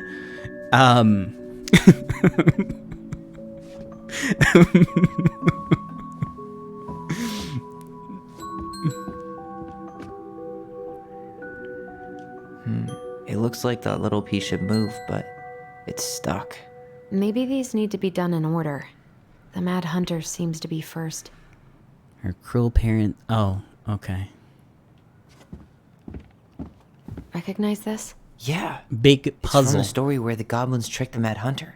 It looks like it, but I am it's gonna different, have to read. right? Can you check the book? Yeah, I can check the book. Once upon a time, there was a young princess who felt hopeless. Well, here it is. Why do you think she changed the picture? I don't know. Maybe it's a message. Like, the differences between the two mean something. I guess. Something about Marianne, right? Since she's the princess? Yeah. Why don't we try to find them all and then see if it makes any sense? Okay, that's story time. Once upon a time, in a castle just beyond the ancient and deep forest, the Mad Hunter was punished by the Gold Lady for failing to return with the wise princess. For your failure, said the Gold Lady, I will take your left hand. You will return to the ancient and deep forest and hunt Hunt the wise princess. And if you can bring her back, I'll return your hand to you. Fail again, and I will take your right hand. The Mad Hunter could hunt with just his right hand, but if he lost both hands, he would never be able to hunt again, and would no longer be a Mad Hunter, but only a madman. So the Mad Hunter returned to the ancient and deep forest, searching for with his piercing eye for the wise princess. The crafty goblins were out searching for mischief when they saw the Mad Hunter on the prowl. We cannot let him find the princess, said the goblins, so they devised a plan. It was wash day, and the princess had hung her beautiful gown out to dry. They stole it from the line and stuffed it full of straw, and then returned to where the Mad Hunter was scouring the paths of the forest. As the Mad Hunter turned down the path that would have led him to the big wooden house, the goblins danced the straw princess in and out of view in the opposite direction. The ruse worked. The hunter fixed his piercing eye on them and followed. Through the day and into the night, they led him away from the true princess. As night fell, the crafty goblins realized the error in their plan. The Mad Hunter was now hunting them. If he caught them, he would not be so kind. So they put their heads together to come up with a plan. It did not take them long to realize where they should go. They led the Mad Hunter to the edge of the deep and icy lake, and when he came into view, they weighed the fake princess down with stones and dropped her into the frigid water. Careful not to plunge into the depths themselves. Oh wait, I can just do this, can't I? Oops.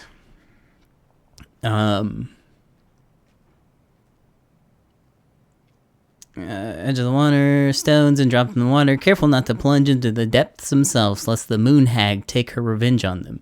The Mad Hunter removed his clothing and dove in after the fake princess. He followed the shape of the sinking princess deep into the chilly water, down below where the ice covered the lake's surface. Finally, he caught her. But when he spun her towards him, he realized that she had no head and that her body was stuffed with straw. And then he felt a slippery fin brush his shoulder as the moon hag loomed overhead. The next morning, the princess went to retrieve her gown from the clothing line and found that it was gone. She immediately suspected that the goblins of mischief and called, "Goblins, did you take my gown?" The goblins emerged from their cave and nodded sadly. "Now what will I wear?" asked the princess, sad and angry that she had lost her only dress. "Let us explain," said the goblins. So they told the princess the story of the Mad Hunter, and then they produced his clothing, which was a bit large for the princess, but much warmer than her beautiful gown. She immediately forgave them. "Thank you, my friends," she said, "for rescuing me and for this clothing, which will keep me much warmer in the winter than my beautiful gown." The Mad Hunter was forced to remain below the lake with the Moon Hag, but she did not kill him because even reduced to just one hand, he was still too useful a servant. Lo, he plotted the day he would emerge to once again hunt the wise princess and earn back his left hand. And that is the story of how the crafty goblins rescued the wise princess from the Mad Hunter. Okay. Spot the differences. Okay. What's the fucking differences? Well, this is one. Moves. Oh. Some of these parts are buttons. Okay. Isn't different? Why do you think she added that castle in the background? See the color of the flag? It could be the Gold Lady's castle. And it looks like the princess is running away from it. So, the princess is running away from the Mad Hunter. Who was sent by the Gold Lady, according to the story. Do you think the Gold Lady could have been Marianne's mom? I mean, she always used to say she moved to the end of the world to get away from her family. Huh. Yeah, you're right. I just want to look at the picture. She ran away. Just like the princess is here. That's fine. Well, is it... This is different. Huh. No goblins. Yeah. In the original, the goblins managed to save the princess from the Mad Hunter. So we saved Marianne from something, but not in this version? That's the same. And this is the same. So what else is different?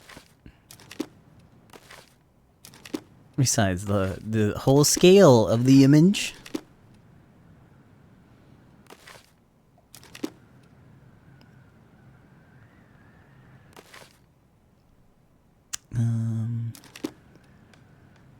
The eye. The eye? The eye. Oh, I didn't even see the one up there. Is it?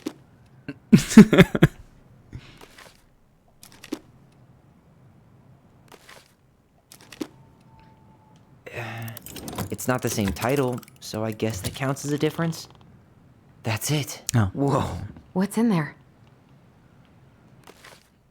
Yeah, it is a different title. For some reason, didn't bother reading it.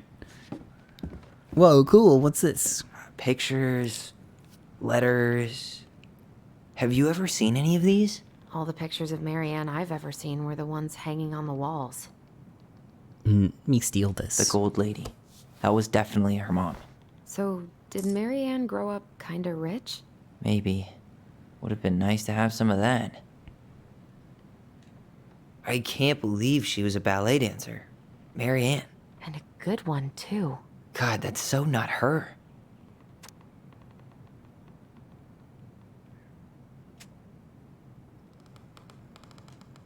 Did you know she studied engineering? No.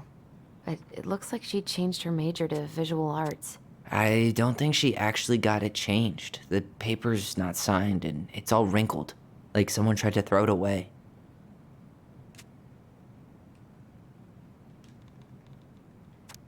Marianne, I can't do this anymore. You deserve better than cliche bullshit like, it's not you, it's me. But the truth is, it's all just been too much to deal with, and I've realized that I'm just not ready.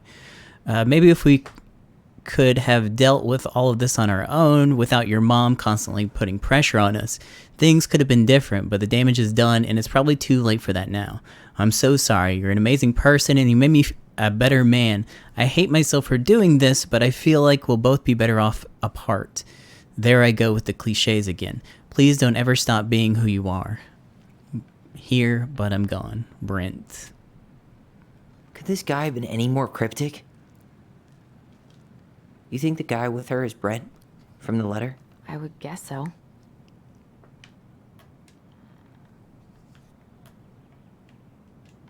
Oh, poor thing. Why would she keep an old drawing of a pet in here?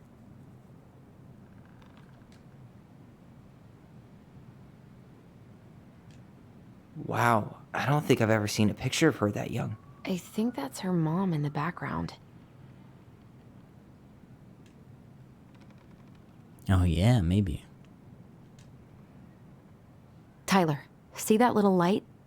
I think we need to solve this one next. There's the gold lady again. She's all over the board. There was a figure of her in that stash by the Mad Hunter painting, right? Oh, yeah. So maybe all of this is related to what we found in there. Her cruel parents kept her locked away in their musty palace. Let's open the Goblin Manual and see if we can find something relevant.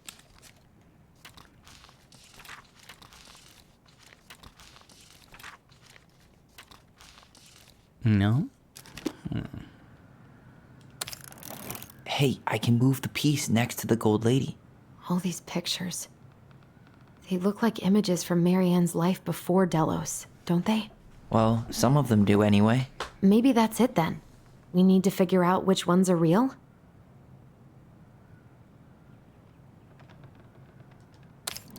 Nope. The princess dancing, playing violin, spinning wool. Oh, I select Is this, the gold not... lady setting the princess dancing, playing violin, I don't know about the spinning first wool? one. I guess this is the gold lady setting the animals free? Oh, the Judging bird. from the broomstick, Yeah, okay. I'd say she's getting rid of them, not setting them free. What a dick. Okay, what is done here? The wise princess looks like she's trying to run away. And she's being watched by the gold lady.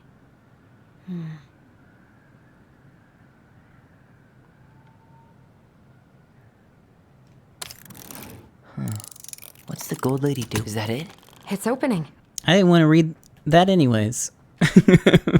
What's in there this time?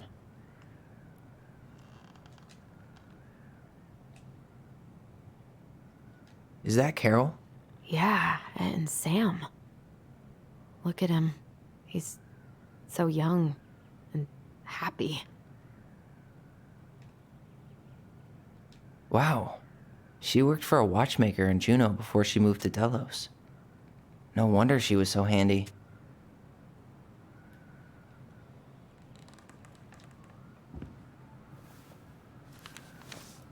Her father. See, Marianne, I hope this letter finds you, but since you didn't leave any contact information, I'll have to send it to your aunt and hope for the best. I'm writing to inform you that your mother passed away last week. We just had her funeral reception. The house has been filled with people all day. Friends, family, colleagues, and church members. It's now 11 p.m. and I'm sitting alone at the kitchen table, surrounded by dozens of trays of food, flowers, and sympathy cards. Your cousin, 80, brought in a beautiful photo album full of our holiday pictures and La Connor. You're there in all of them, but you weren't here today. We haven't heard from you in 4 years, and can only hope that you made it to Alaska or wherever you are, and that you and your child are both safe. Your mother had been sick and depressed for years, and you can imagine why. The pain of being shunned by her own daughter, knowing she would never get to see her grandchild grow up. It spreads through her body like cancer and consumed her completely. All this suffering simply because you ran away like a temperamental little girl instead of accepting her help when you got pregnant out of wedlock after dropping out of college and without a penny to your name. She only stepped up to help because she knew you weren't ready to raise a child properly, Marianne. A mother's duty doesn't end when her children leave home. Now that you're a mother yourself, I hope you'll begin to understand that good parenting isn't about coddling children. It's about providing for them and shaping them into the people they're supposed to become, whether they like it or not. I won't trouble you again. You've made your intentions clear. I just thought you should know. Oh, Dad. What the hell? Marianne was pregnant in 1992. before she even got here. Before us? Do we have a long-lost sibling out there somewhere? It's possible, but she could have given it up or miscarried. Who knows? Yeah, you're right. Do you think we could track down her father? You mean the grandfather she never told us about? I don't think I want to. You're not at all excited about having more family. You saw the letter. I don't think we want any part of that. Fine. Let's keep digging.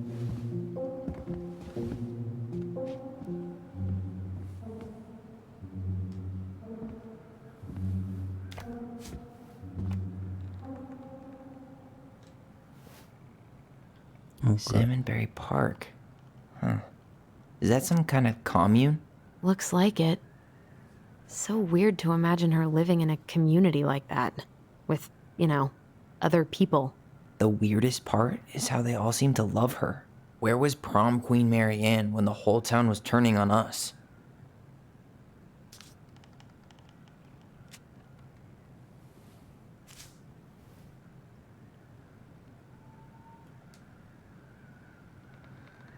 Okay, now what?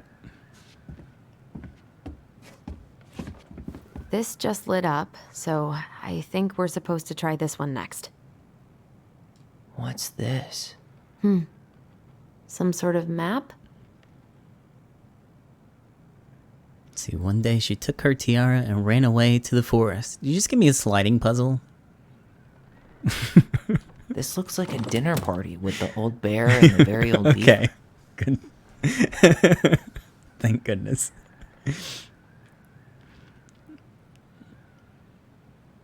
This is the princess's house. Some sort of clock? What's that plant thing on top? Oh, those are definitely salmonberry flowers. Hey, Okay. that degree in outdoor studies is paying off. That's the Gold Lady's castle. Wait, why? Yes. What's in there? I Another letter? literally just pressed all the buttons to get the descriptions.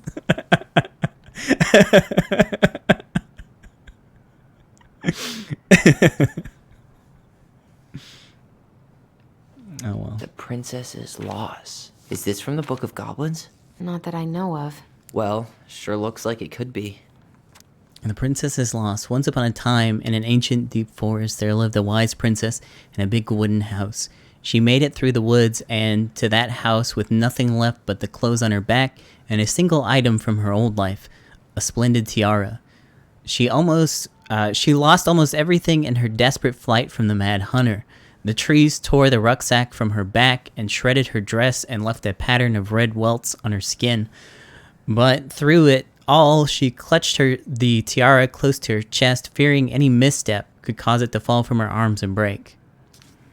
The tiara had its own spot in the big wooden house, a pillow near the window, where the sun would catch it on its surface to shine and wink. The princess could stare at it for hours at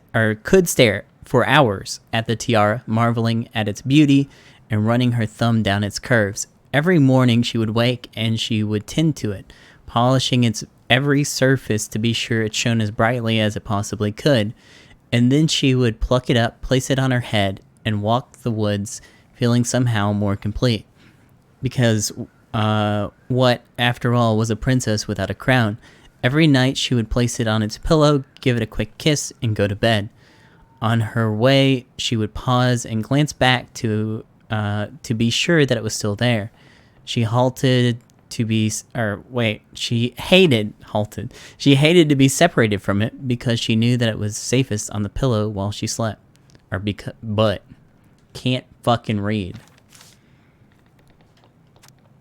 One night, the princess woke to a raging storm. The wind howled against the walls, rattling the windows in their panes.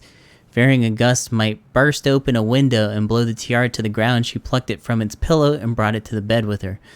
All through the night, she held the tiara close, and in the morning, she woke to find herself still cradling it. The storm had passed, and the princess relaxed. The day was the same as any other, though she perhaps gave the tiara an even more thorough cleaning, grateful as she was that nothing had gone wrong. That night, she placed the tiara on its pillow, gave it a quick kiss, and went to bed, pausing on her way to be sure that it was still there. In the morning, she woke and sensed immediately that something was wrong. In the living room, the tiara lay on the ground, broken, dull, and faded. Nothing else in the room had changed. The pillow was exactly where she left it. The window was closed. There was no storm, no wind, no signs of anything that could have gone amiss.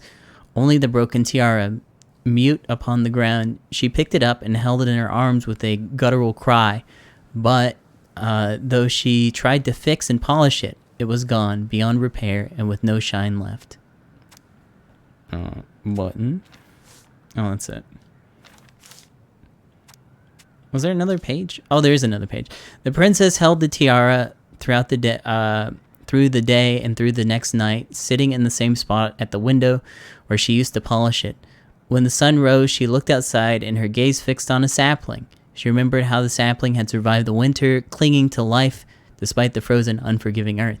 Without a word, she went out and buried the tiara in the ground beneath the sapling, and as the final scoop of dirt fell, the tiara felt truly gone, and with it, the final link to her old self. She could only go forward and find a new place for herself in this world, where she was no longer truly a princess in a tiara and a beautiful gown, but a wan woman, alone in a deep and ancient wood. And that was how the princess lost her most precious treasure and her title. And that was how the princess lost her most precious treasure and her title. That was the story she read us that night. God, it makes sense now. Yeah, she got pregnant.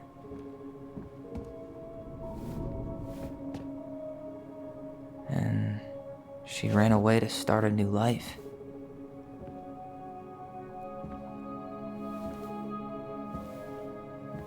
And then she made her way to Delos Crossing, where she was finally happy.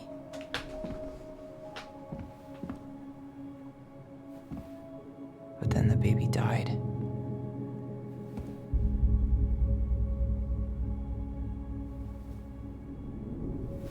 I can't even imagine how she must have felt. She left everything behind, built a whole new life for him. And then he was just gone. I guess having us helps her move on. But when it looked like we were going to be taken away, she snapped. She just couldn't lose any more children. It really wasn't anything we did. I don't know what I'm supposed to do with all this. I don't either, but all I wanted was to understand what happened to her. And now I do. Yeah. But we still haven't seen what's in that chest.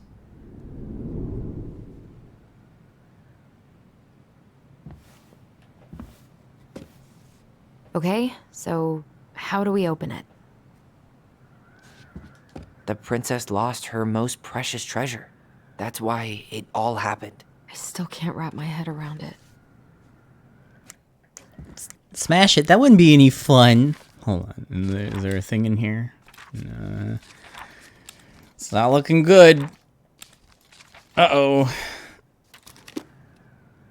And what is on this? Should be easy enough. Why can't I cycle between these? Oh, I gotta look at them. Oops.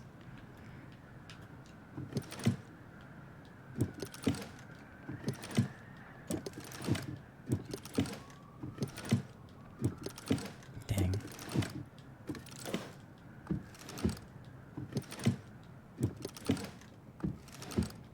E-A-R-L-O.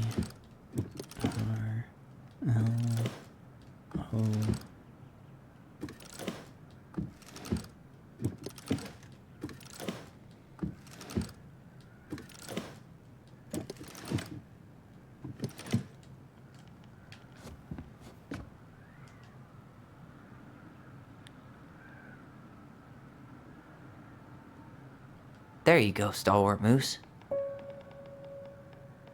Back in your pond, Big Frog. Be fucked up if I missed one, huh? Gold Lady stays locked up in her castle. We'll let the mangy muskrat have his rock back. The Ice King goes in the forest, obviously. And then I missed 2 of them. Fuck!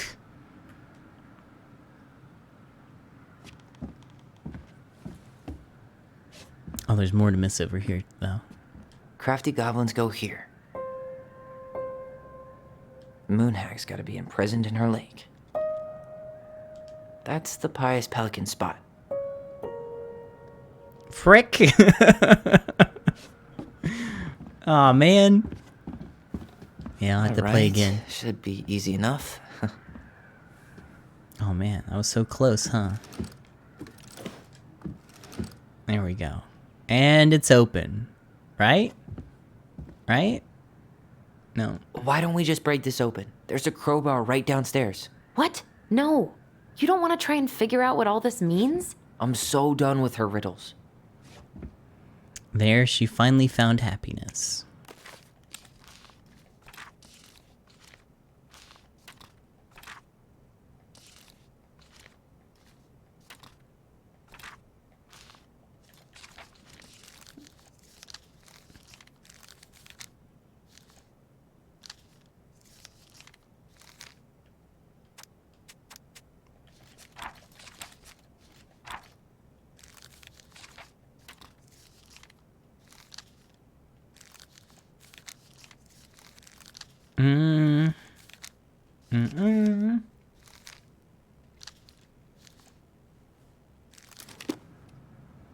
That crowbar is sounding pretty nice right now.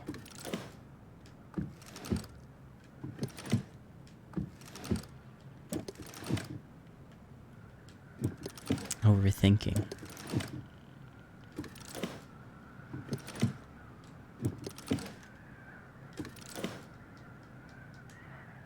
That crowbar is sounding pretty nice right now.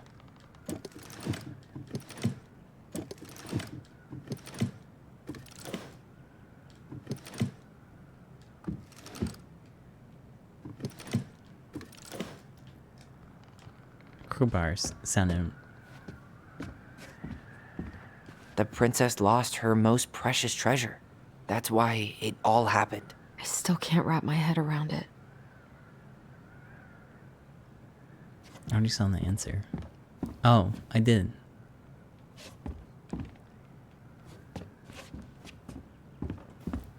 That crowbar is sounding pretty nice right now.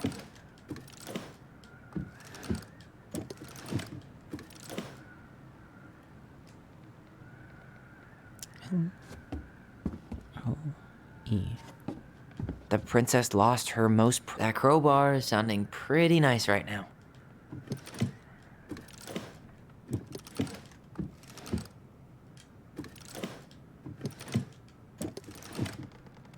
Was that right? Was that it?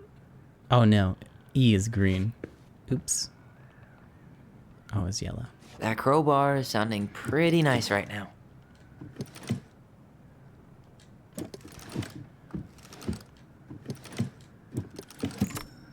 Yes.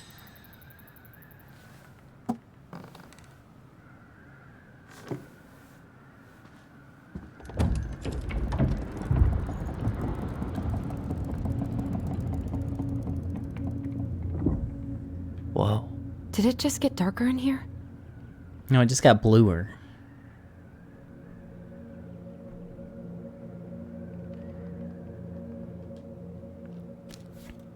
Ollie. She noticed. Why does she have a photo of that tree locked in here?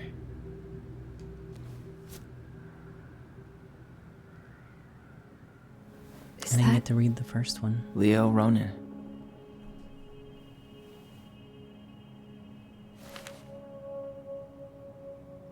Why didn't she tell us about him?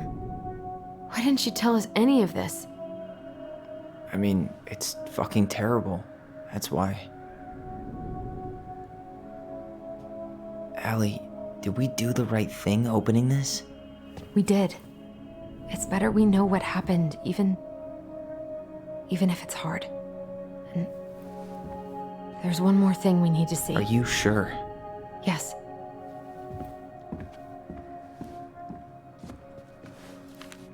Come on, let's go to the dock. It's time to finish this. Yeah, we'll go in a second. Just hold on. Let me look at the rest of this stuff. Hey, now that we're done with the important stuff, maybe we can take a crack at these? Dear Allison and Ollie, we write stories to understand and be understood, but what good is a story without a first act? I'm sorry I kept mine from you for so long. All my love, goblins. Okay. A baby blanket? All comes back to goblins. What are we taking a crack at? What are you talking about? The very old beaver's repair list. That's the story where the princess's house gets damaged by a storm and the animals help her fix it. Yeah. What did they do to fix it again? Alright, time to read.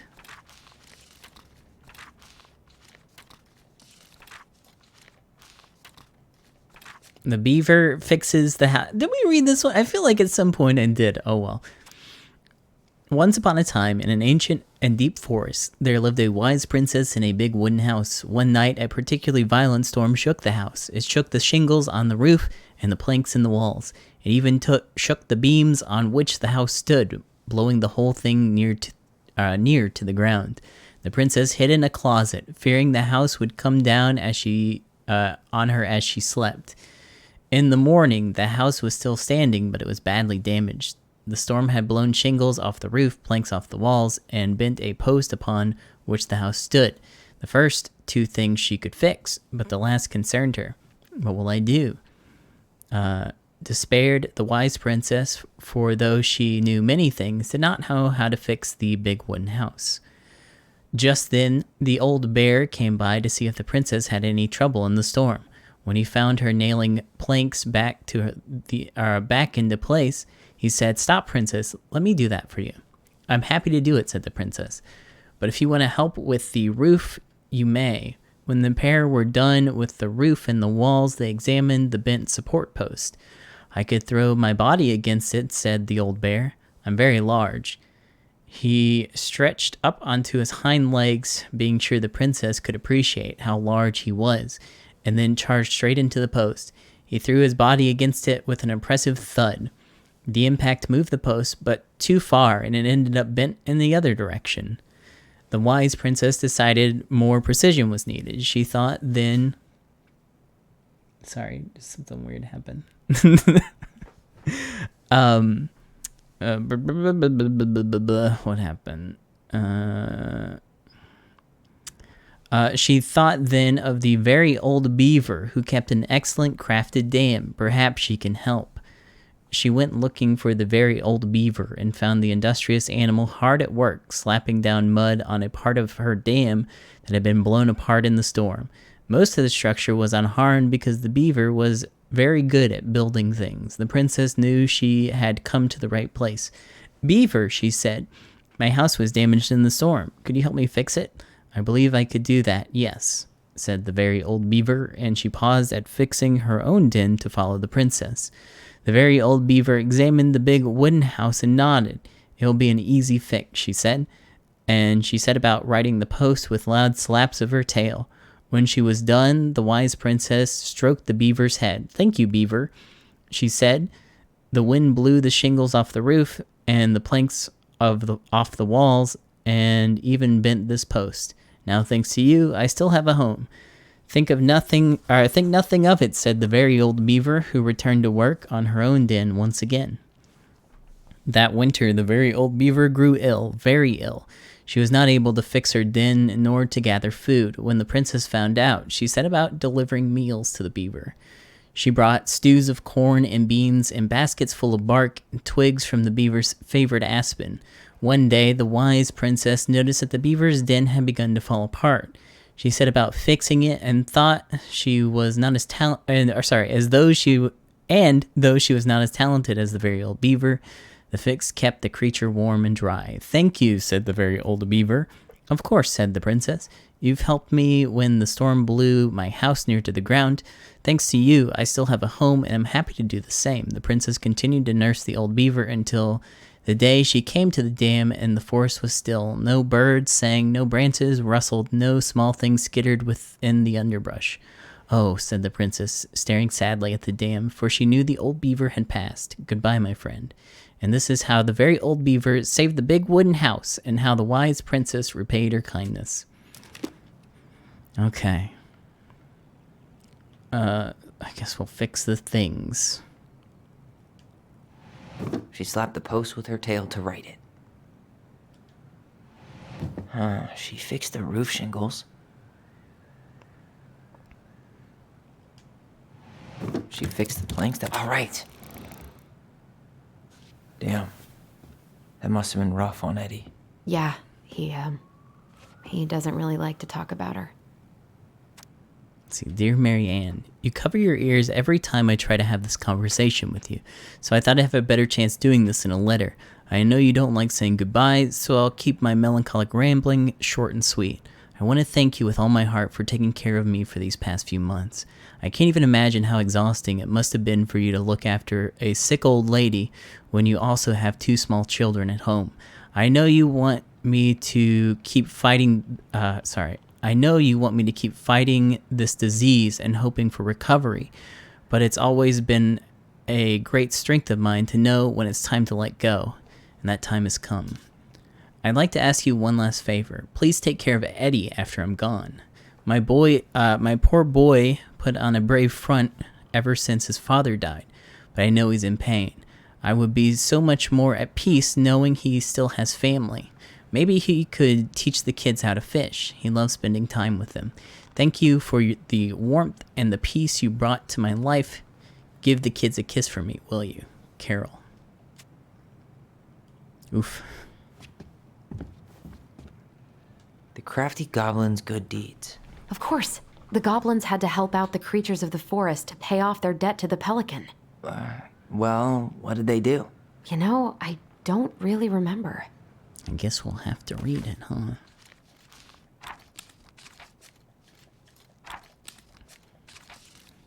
The pelican helps her friends. I think that might be the one. Nope, the pelican forgives the goblins. Yeah, I guess that's the one.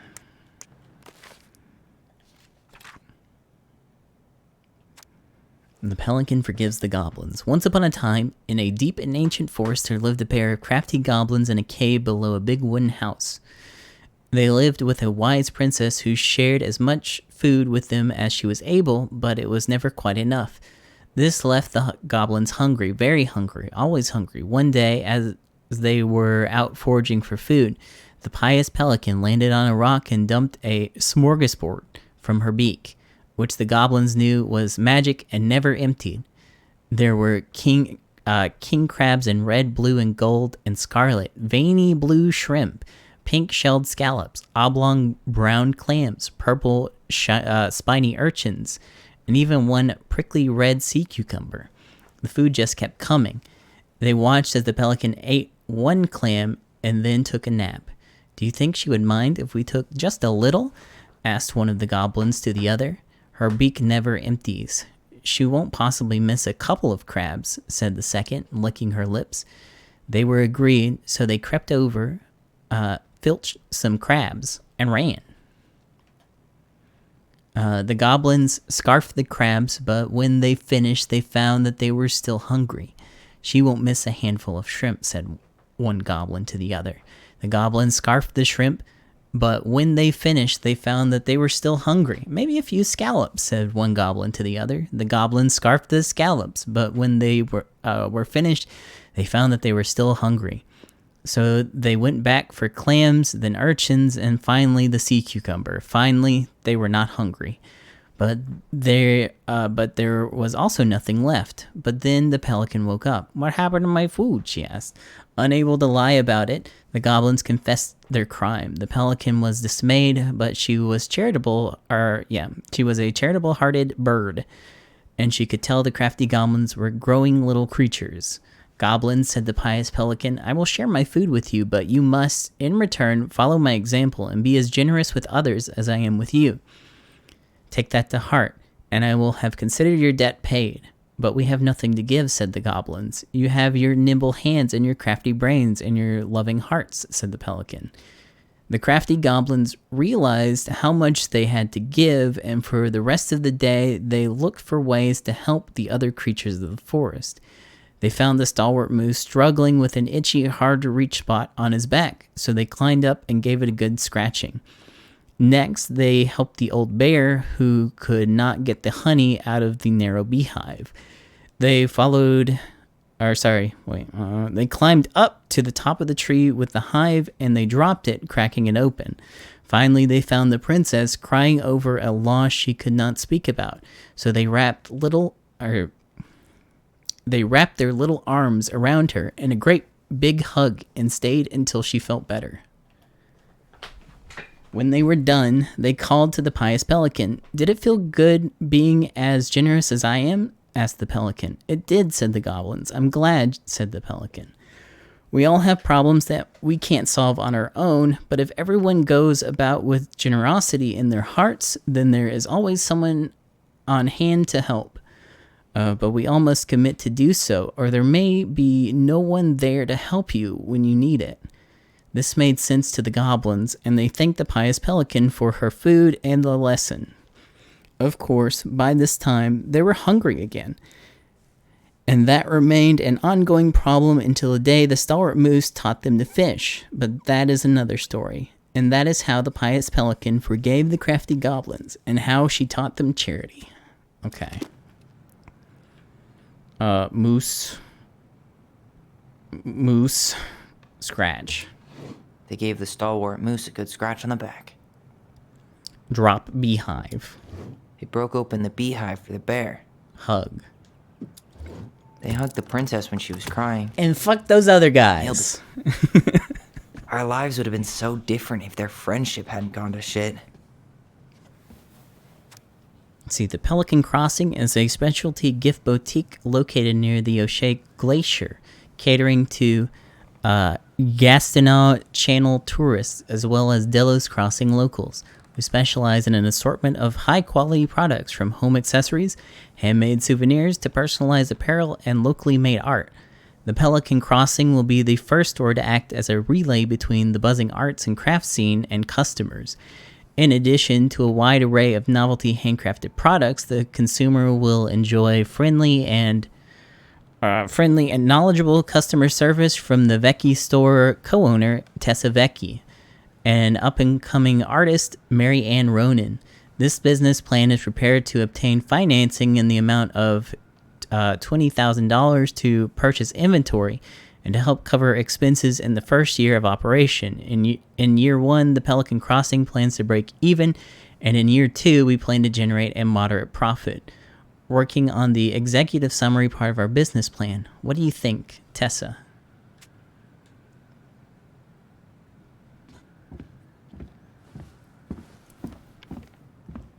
Let's see. The old bear's gifts for the princess. Give me just a second. I'll be right back. I'm going to go get a little sippy, and we'll finish these last two. Hold on.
Hey, I'm back. And no, you don't have to do these. These are optional. You can go outside and like end the game right now, I think. But they're kind of interesting going back and reading them now that you have a better understanding of the characters. Reading through it initially, it wasn't that interesting, but now that you know who everyone is and the circumstances surrounding these people, I guess they're kind of interesting. The old bear's gifts for the princess. The old bear's gifts for the princess. I'm totally blanking on that story. What did he give her again? Why don't we open up the book and check? Okay, thanks for the suggestion. Let's see.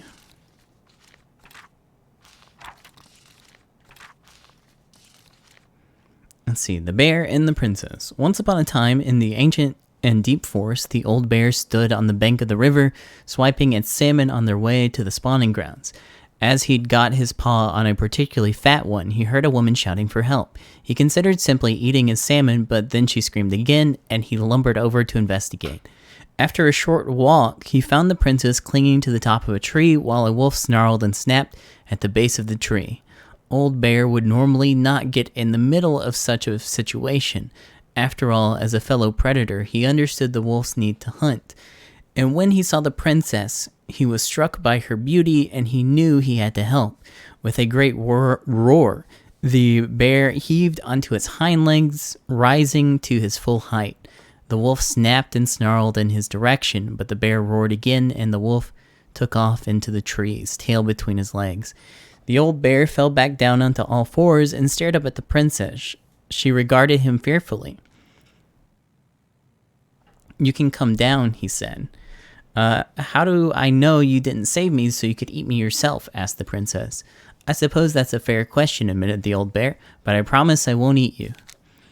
The princess had no reason to trust the old bear except that he had kind eyes, so she slowly made her way down the tree. When she reached the ground, the bear only watched her, and so she supposed that she was not going to be eaten today. "Thank you," she told the old bear. "Of course," he said. "Can I walk you back to your home?"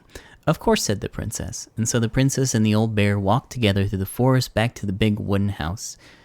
After that day, the princess would occasionally find gifts from the bear: a fresh-caught salmon, a handful of ripe berries, a newly bloomed bluebell. One spring, when a sudden thaw flooded the path out of the princess's home, the old bear was there, and she rode his back across the river. The old bear began to think the princess should be his mate. After all, she had no mate, and she needed one, and he could keep her warm and provide her a much more suitable den and catch fish for her and protect her from wolves. She, in turn, would brush out his fur and pick berries without smushing half of them, and scratch the one part of his back that he couldn't reach. And with how she took care of the goblin, she would be an excellent mother for his cubs. One day, the old bear came with a ring of spruce and asked the princess to be his bride. "I'm sorry," said the princess. "You're a very good friend, and I appreciate all you've done for me, but I cannot marry you. You're a bear. I'm a princess." It would never work. The old bear was crushed. "Can we still be friends?" he asked. "We will always be friends," said the princess, "but I will never marry you." Oh. The old bear and the princess carried on their friendship, and after 1 year, he tried again to ask her to be his bride, but once again she refused him.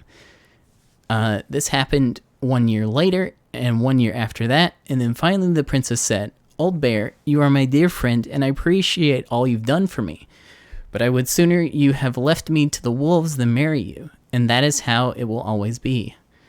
I have my hands full with the 2 goblins who live under the house, and they're all I need."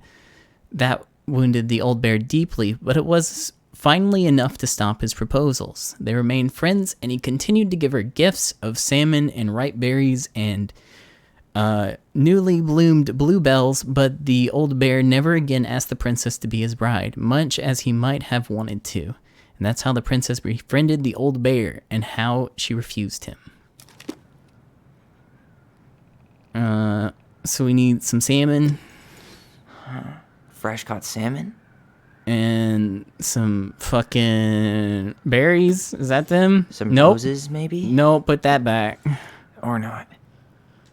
What's over here? Hazelnuts. Fuck hazelnuts. Maybe not. A handful of ripe berries? Yeah, there we go. A newly bloomed bluebell?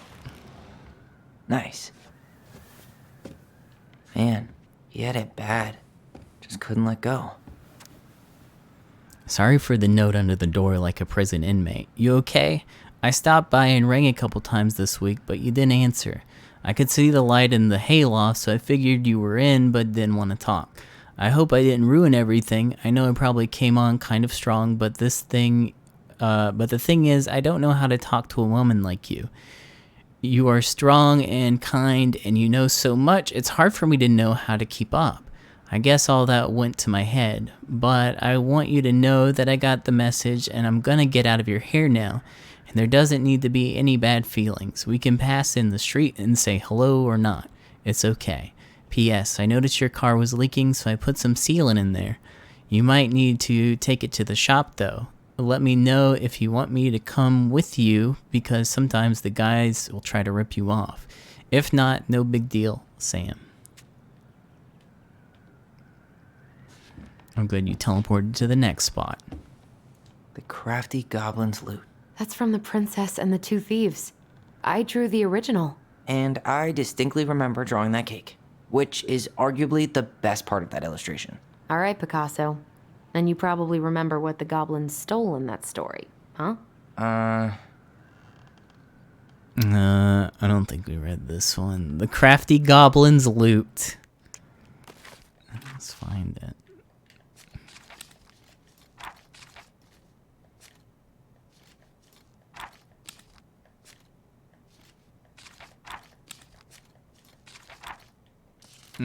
Wait. Huh? Oh no, never mind. Here it was. Let's see. Once upon a time, in an ancient and deep forest, there lived a wise princess in a big wooden house. The house was built from the strong wood of the forest, and it kept the princess warm and safe.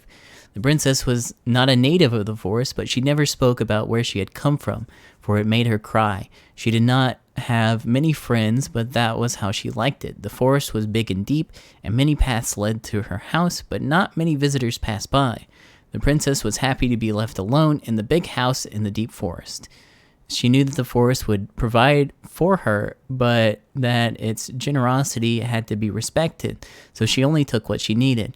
And for a long time, life was just fine for the princess in the big wooden house. One winter day, when the snow blanketed the earth and ice bent the trees low, the wise princess realized that food was disappearing from her house. It was not much at first, only a few fruits and nuts and eggs vanishing during the night. Maybe it's the birds. I can't read that.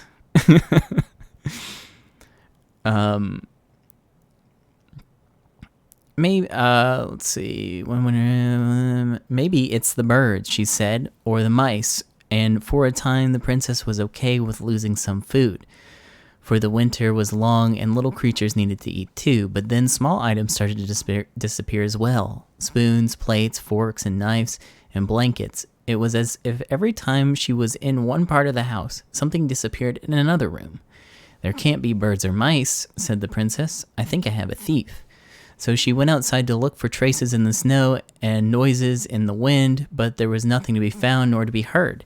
That's strange, said the princess. Maybe the thief is hiding inside my house. For many days she hunted, looking behind the curtains and under the bed, in the attic and the chimney, and behind the poles and under the carpets, but she found nothing. And as she searched, food kept on disappearing, night after night. I will make a cake, frowned the princess, a big cake with every egg and fruit and nut I still have, and so that I only have one thing to keep my eye on. She spent the whole day making the cake and using everything she had left. The cake was made so big that she could barely carry it. If I manage to protect the cake, I'll be able to survive the long winter, she said. So she added the lock to the oven, and she kept the cake safe inside. The next morning, the lock had been opened and the cake had disappeared. At first, the princess cried because the cake was the last of her food until the snow melted. But then she noticed 2 trails of tiny feet in the spilled flour, and she followed the tracks to a hidden hatch in the floorboards. This is how the princess realized that 2 tiny thieves were living under the wooden house right below her feet. Alright, what do we got to steal? Some flour for the cake, maybe? No. Or not. Where you keep the eggs at? Yeah, give me them eggs. I'm pretty sure they stole some eggs. Maybe they took some of the princess's fruit? What is this? Did they steal candy? No. Or not. No clothes. Didn't some flour for the cake, maybe? Put the or flour not. back. Give me those Or spoons, not. though. What if they took some spoons? That's it. I always wondered where that drawing went. She said it was her favorite, and then one day it just disappeared. Sam was married for a while. It might have been after that. And then he got divorced. And then... yeah. You are the best mom in the world. The prettiest princess.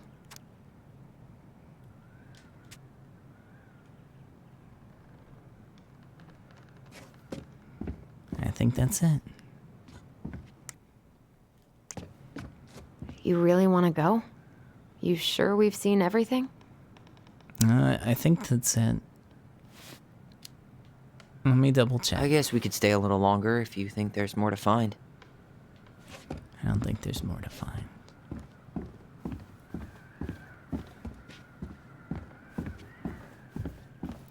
You really want to go? You sure we've seen everything?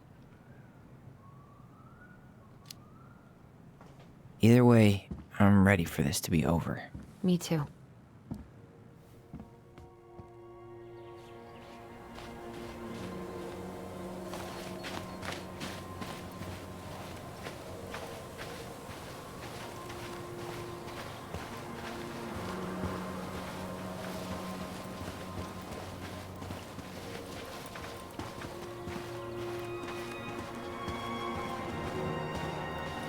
What are we waiting for? I want to know who was here that night.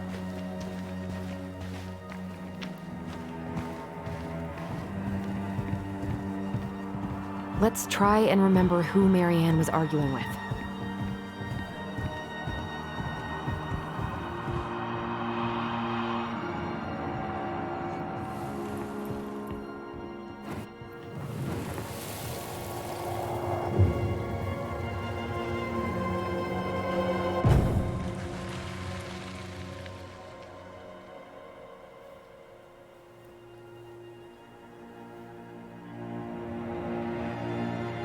Almost.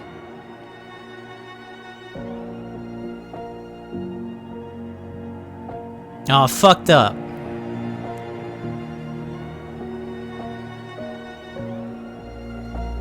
Tom? Tom Vecchi is our father? Of course. It had to be him. Tessa knew, didn't she? Yeah, she must have. It's what she didn't want to tell us. God, Marianne and Tom? I know. What should we do now? Yeah, call him out here and make him tell us what was going on. And if he won't? We know his secret. He will. Tom? It's Allison. We need to talk. We know it was you.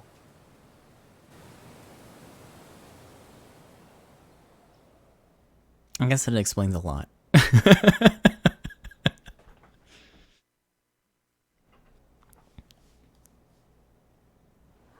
Didn't expect it though.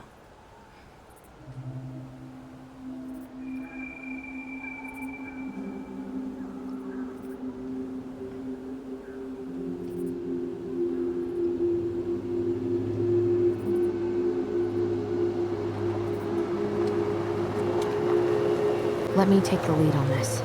I know him better. I thought I did, anyway. Sure. Whatever. As long as we get answers.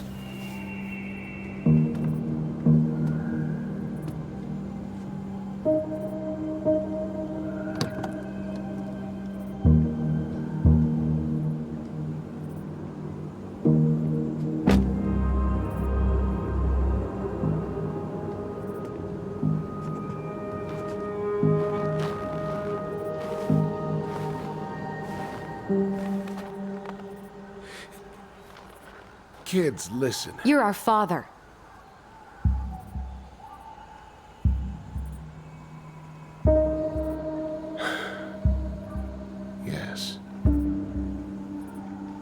knew how bad it got out here. How little we had. Why didn't you help Marianne? You mean all the money she wanted? We didn't have anything to spare. Well, that winter was rough on everyone. And you would have starved out here if not for all the free food we gave you. Don't act like you had anything to do with that. That was all Tessa. That's a cruel presumption, young man. Maybe it was Tessa's idea initially. But I supported it. And your mother was happy to live off our handouts. Wait, why is it back to... Okay.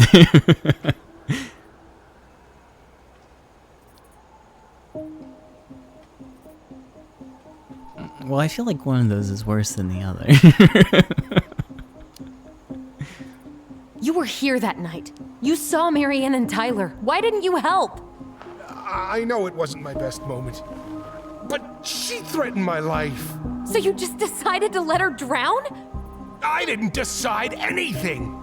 Everything happened so fast, I panicked. And by the time I got to town, Brown was already on his way out. There was nothing else I could do.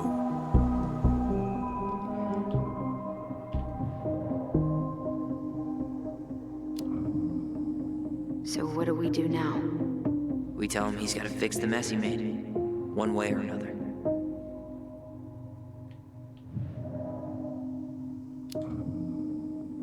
Hey, you hearing me?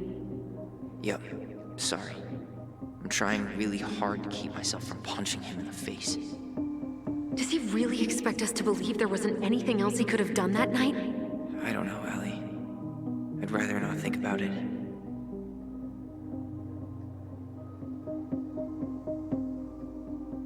I wonder if I select the other one, if that's going to cause problems. I think this conversation tree is going to end when I press A. But it would really suck if it ended when I pressed Y. We'll try it. You tried to burn down our barn and knocked Tyler unconscious. I never meant to hurt anybody. You weren't supposed to be home. Doesn't excuse the fact that you didn't even stop to help. What do you want me to say? I panicked.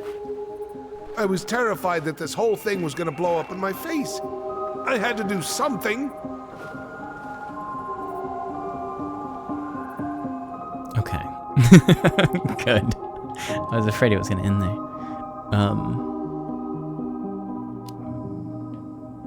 He's not even the least bit sorry for what he did. He could have seriously hurt you. Yeah, he's just a fucking coward. Does he really expect us to believe there wasn't anything else he could have done that night? I don't know, Allie. I'd rather not think about it.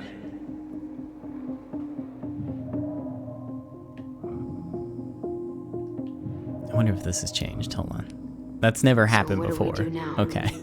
We tell him he's got to fix the mess he made, one way or another. You failed us, Tom. You need to make it right. I'll do whatever you want.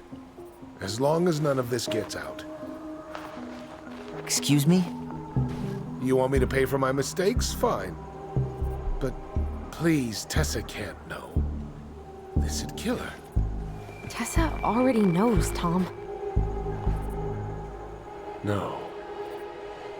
That's impossible.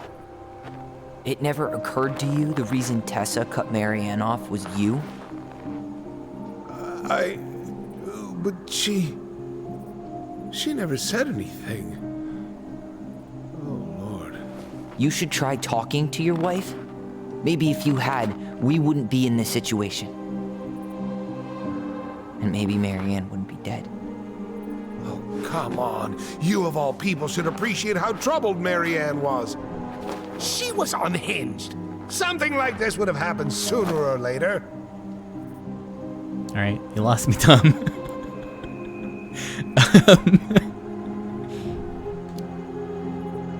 And you just couldn't risk being there when it happened. Even though it meant leaving her to raise kids out here all by herself. None of this would have happened if you'd manned the fuck up. I didn't have a choice.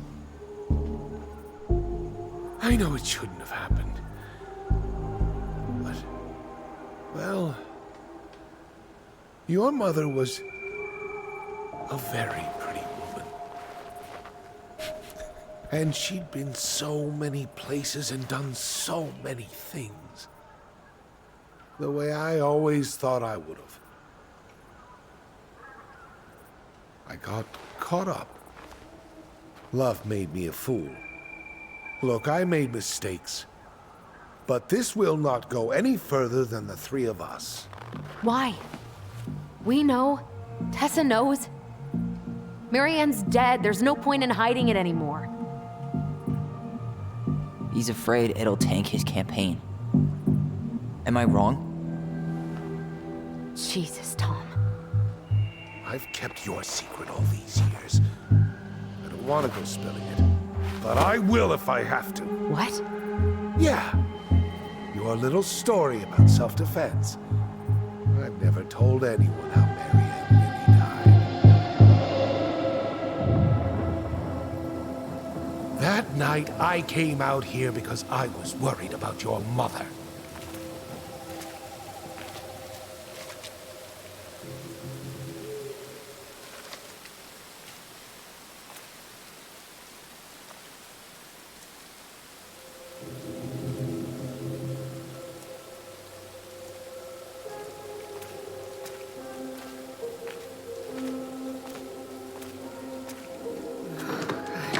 Why do they do it? They made me do it. They made me do it. Why did they do it? It's his fault. It's his fault.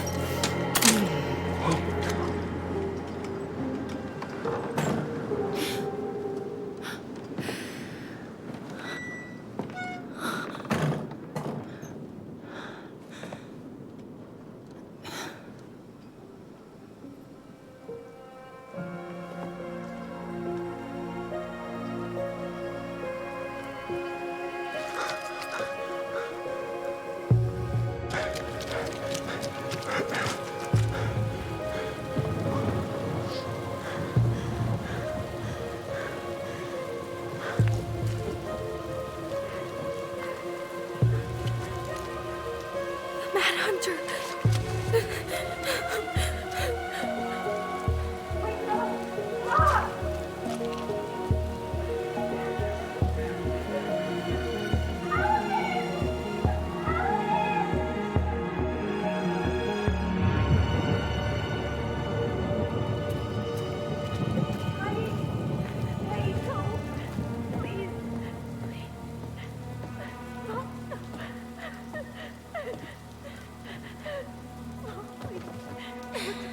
I'm not gonna hurt you.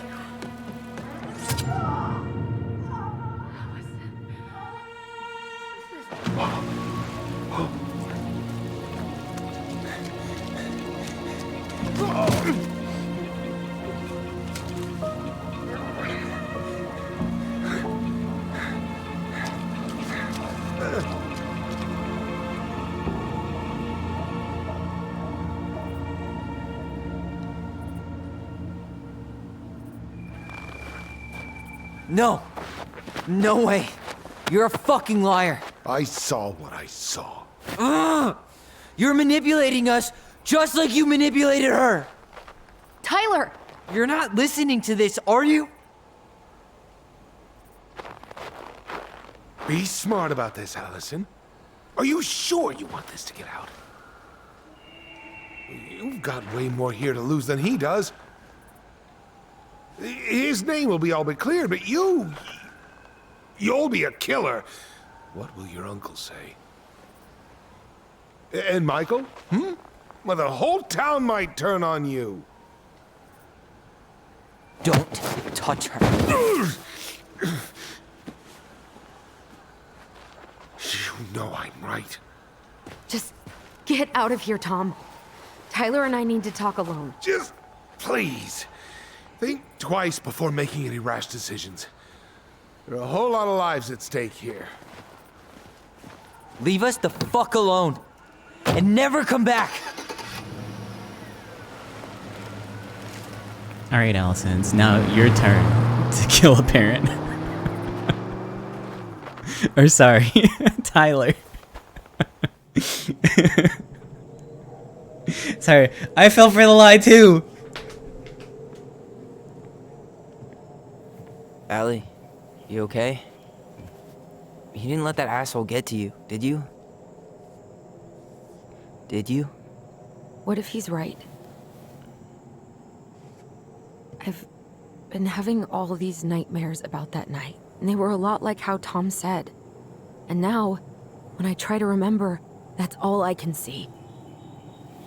He's trying to mess with your head, and you're letting it work. No, it's more than that. Ever since we started digging, I haven't been able to shake this feeling like something's off. Something's off because he put this in your head. Don't let him get away with it. He might not be lying. We keep getting things mixed up. We remember totally different versions of the past. Those are just details. This isn't that. She was going to kill me. I'm not so sure anymore, Tyler.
She had a gun pointed at me. She chased me. She said she was going to kill me. No! She threatened Tom with those exact same words. With the same gun, on the same pier. The thing you said to Eddie the other day got thrown back at me. Don't you think it's possible that happened here too? I guess it's possible. Fuck. Fuck. Freeze for a second. Don't know. What's there to load in game? And we're never gonna know the truth, are we? Because the second you walk away from something, that's it. Yeah. I guess at this point, you just have to decide what you believe. Me? Yeah. You need to start dealing, Allie. And that means coming to terms with whatever version of the past feels the most true to you. No more running. Whatever you choose, you gotta live with it, okay?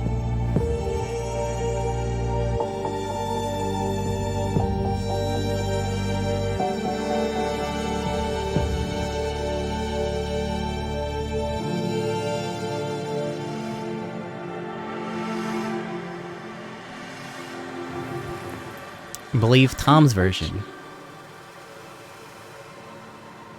I'm going to kill you! I don't know. putting it up as Tom's version makes me not want to pick it, but I absolutely 100% do not believe this one. I saw the cutscenes, dude. I know.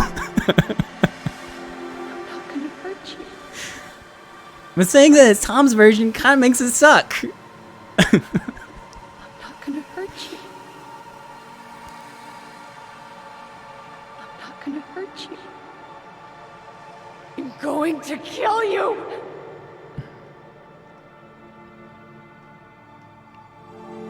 I'm not gonna hurt you.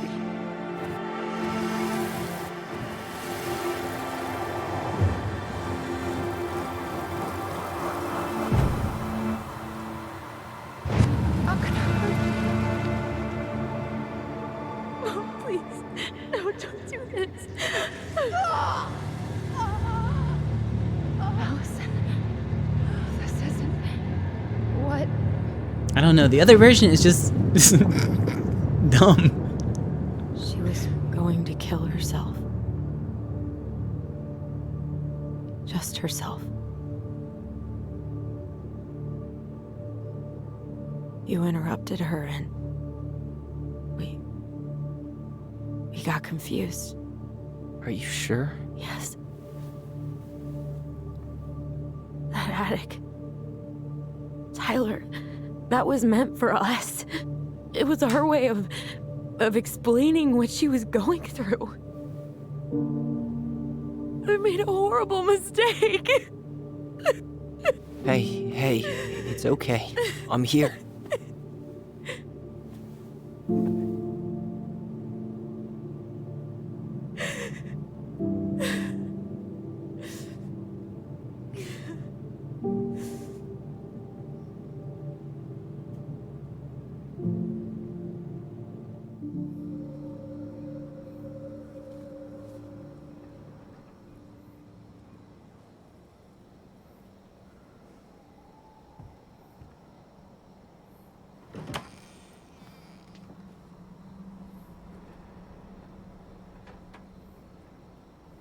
Hey, peep what I just found downstairs.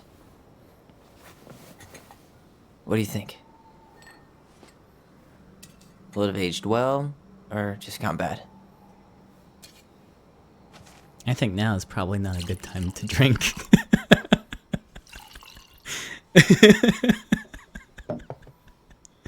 Where are you at right now? I just keep hearing her say she wasn't going to hurt you. Over and over. We were kids. We freaked out. You weren't equipped to deal with that shit. She was just talking to you.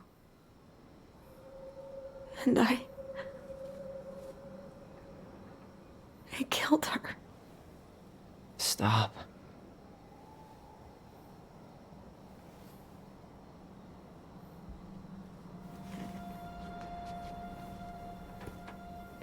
I don't want to use our voice again. Ever. What? Seriously? I don't know. But I want to stop feeling like this. And I think we'll be better off without it. This morning, I kept getting these horrible visions. Of you and Marianne and Eddie. Visions? Like our memories? Yeah, but different. It was all my worst thoughts brought to life. You were in my bedroom saying I abandoned you. Eddie called me a snake. I'm sorry. I should have been there for you. It's okay. I was the one who walked out. I can't let that happen again. I don't think it will. Something's been pushing us to find answers. And now we have them. Maybe I'm wrong. And if it stays bad, we can stop. But I really want to keep what makes us, us.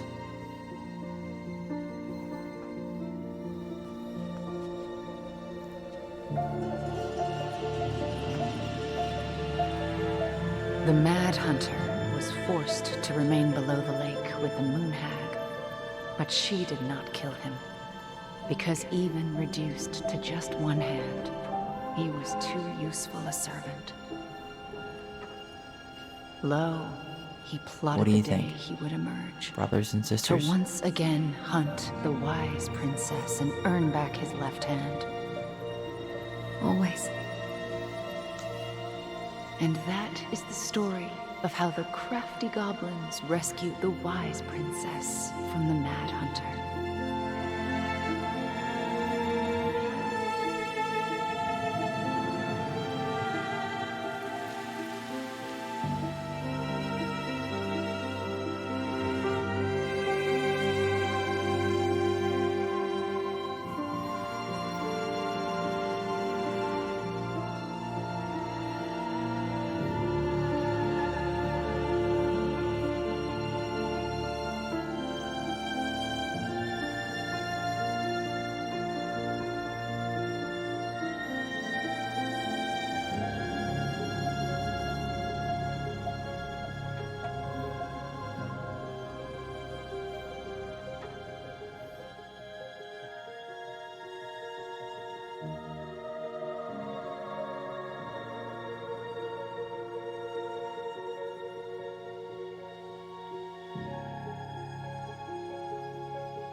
One last look. I'm good to go.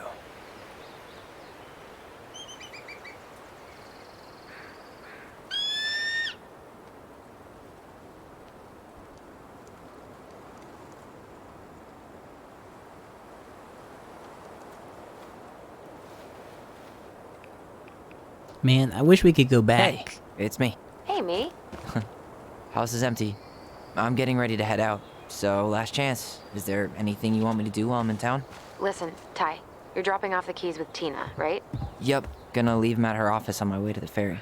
Well, that's it then. How are you? Good, actually. Really good. You? Same. You know, emptying the house really cleared my head out. Thanks for doing that. The observatory really needed me this week. And after everything that happened, I just felt like I needed to keep some miles between me and Delos Crossing. No worries. You still loving your therapist? Gail, yes. I was actually just doing some letter writing she assigned me as homework. It really helped me get some perspective. That sounds awesome.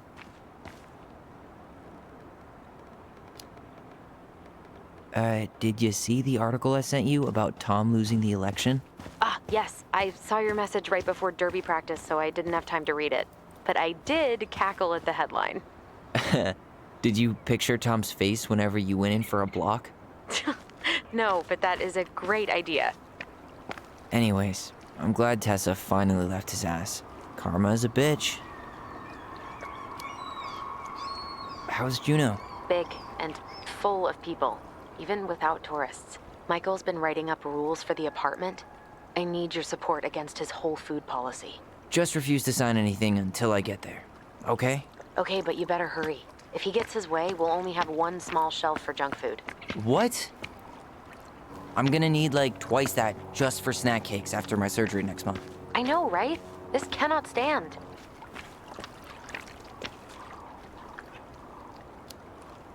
Oops, sorry. Did you see the article I sent you? Guess we're gonna hear this one losing again. The election? I want that. Yes, I want that rock I saw though. your message right before derby practice, so I didn't have time to read it.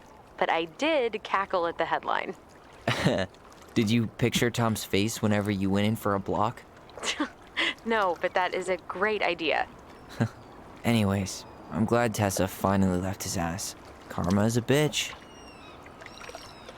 Okay, which button's the B button on the Xbox? There we go. Okay, I'm gonna hang up now. See you tonight. Okay, I'm gonna take one last walk through the house and then head to the ferry. Drive safe. Pretty sure that's the only way possible in the old Allison mobile. Love you, Tyler. Love you. Let me just slide into place. So I can skip some fucking stones. Alright. Here we go. Oh, I don't even get to do it! Fucked up.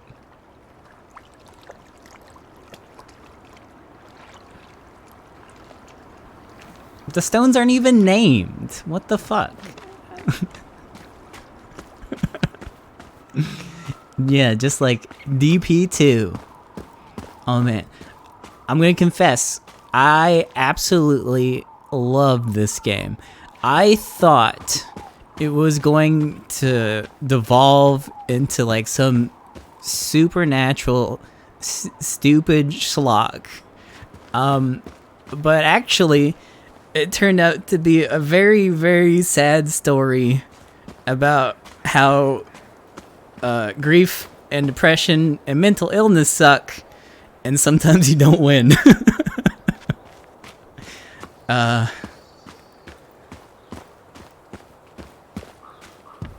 But it's alright. I like this game. This is my favorite Don't Nod game. Oh, sad. This one got me. Huh. Well, at least she finally dumped his ass.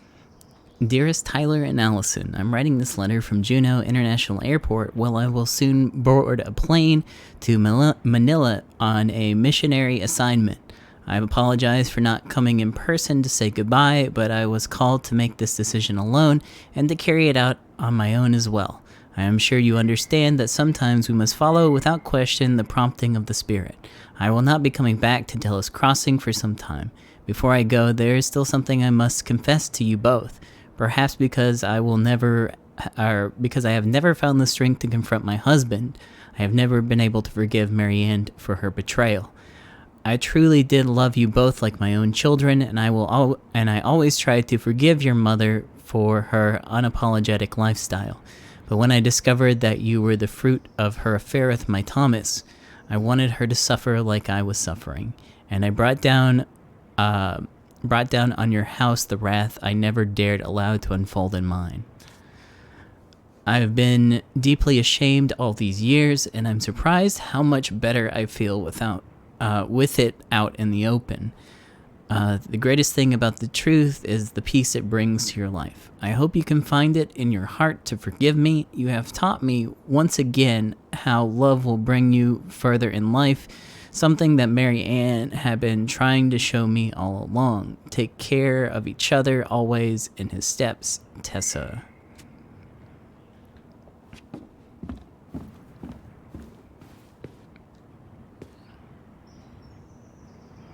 Here's a picture of an empty room.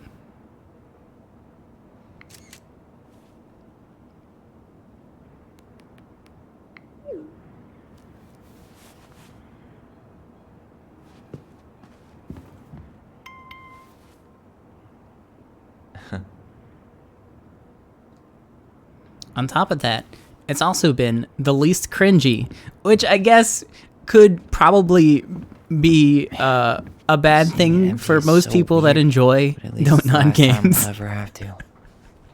I've never been in the unironic enjoyment of Life is Strange camp. And this definitely strays quite a bit from the characters that are in any of the other games.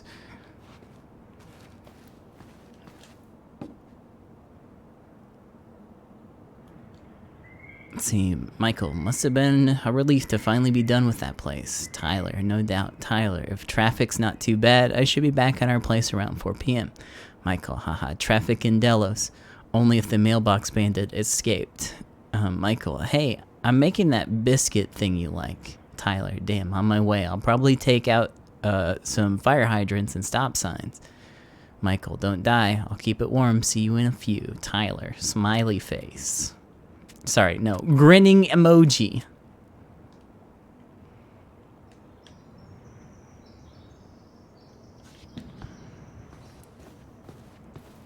There wasn't too many people that was comically awful. I think Tom at the end got a little goofy in his villainy.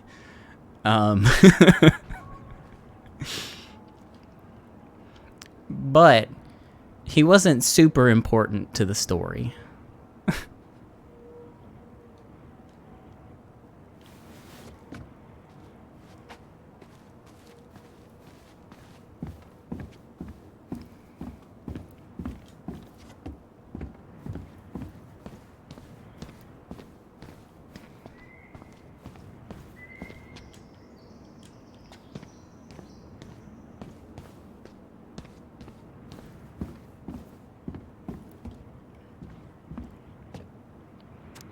Everyone writing down letters. I haven't had anyone write me a fucking letter in like 2 decades. Hey goblins, word in town is that you guys finally sold the house. I came by tonight to help you fix what needs to be fixed, but there was nobody home. Are you gone already? Things change so fast these days. Anyways, you know where to find me if you want me to fix things. If you're still in town, I mean. It's getting late and I'm pretty tired. Oh, and I'm sorry for acting like a stupid like the stupid ass I am. Everywhere I look, I think about what used to be. I've been trying to do better, but I think it might be too late for an old bear like me. Not sure if this will reach you. It's getting late. Call me if you're still around. Be safe, Sam. Fucking Sam. Oh, what was the PS? PS. I wish it was easy to fix everything as a boat.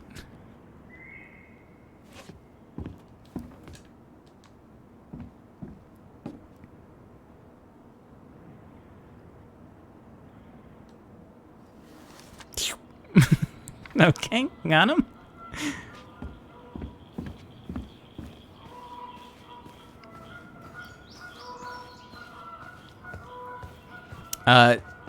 Tyler was also fucking wacky crazy in like the end of episode 1, beginning of episode 2.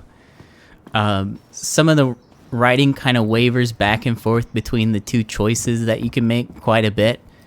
Sometimes the answers aren't so clear, so you end up just being an asshole. Feel like that could have been cleaned up a little bit. Goodbye, room. Goodbye, man on the moon? Breaking into the police archive was a really bad decision. For posterity. I feel like these characters feel a lot more human than a lot of the previous ones, but there's still some weird little lizard man ideas that happen. Or I'm sitting here screaming, "Don't do that! Please stop!"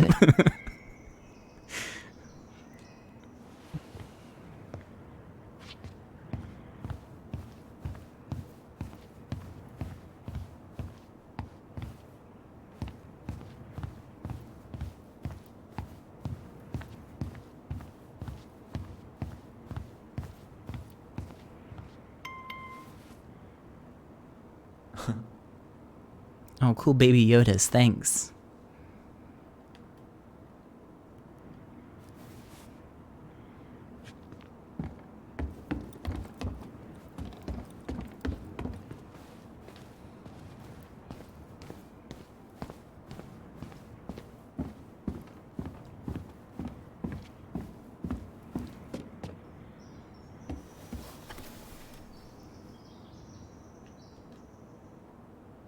Whoa, cool.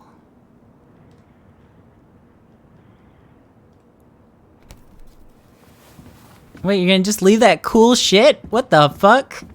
Alright.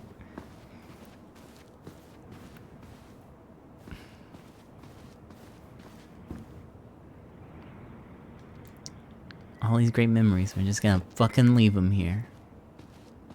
Oh well.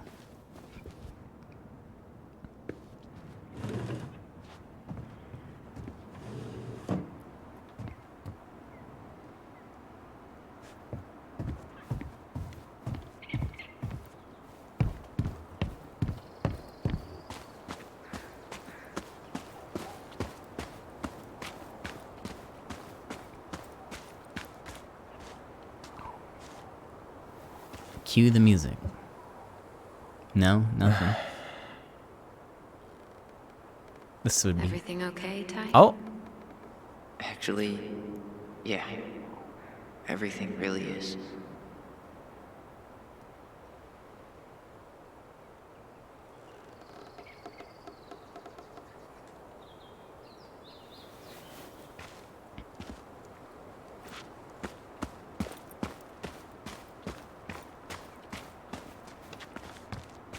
Why do they need phones to communicate? Because you can't send memes over your brain. Your brain talk.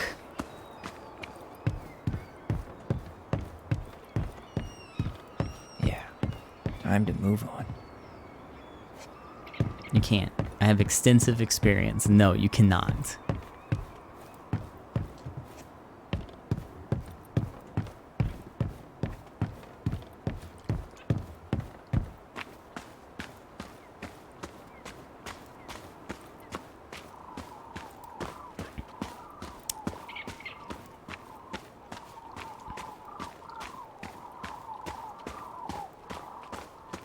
This episode was a lot shorter than the other two, though. This one was just under, like, 3.5 hours, I think. No, even under that. Well, yeah. It's only been about 3 hours. The other ones were like 4. Maybe it's not quite over yet. Maybe I need to just stop dicking around. I hope the next goblin family bakes a lot of sand pies in this.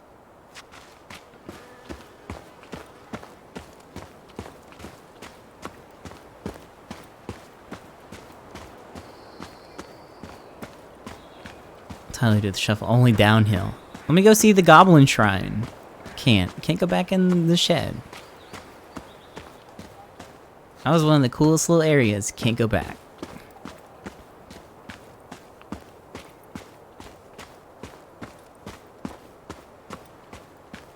FK. No. I think we're good. I think I got everything. I think we got the pictures. Can we go down in the goblin den? No, can't go down in the goblin den.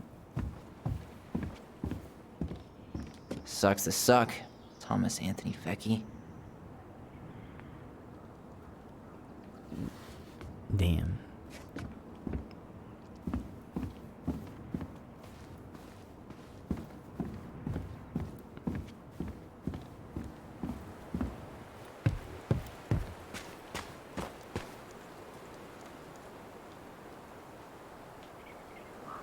Aw, dreamy sigh.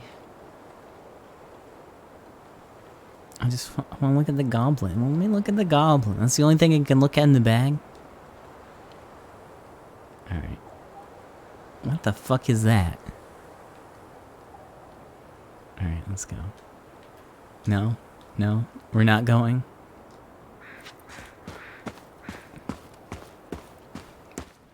Gather your stuff and lock the house. I have more stuff? What stuff did I miss? This stuff? Is this my stuff? It's too bad Tessa closed her cafe. That other place just doesn't quite hit the spot. I should grab the rest of my stuff before I head out. Okay, what other stuff though? You're leaving all the cool shit. So what other stuff is there?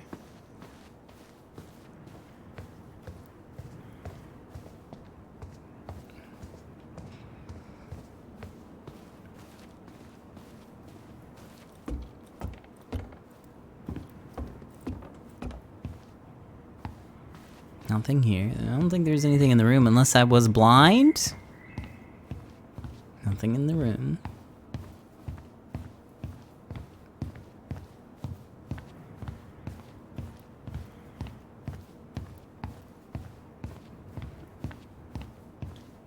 Can do some leaning, I guess.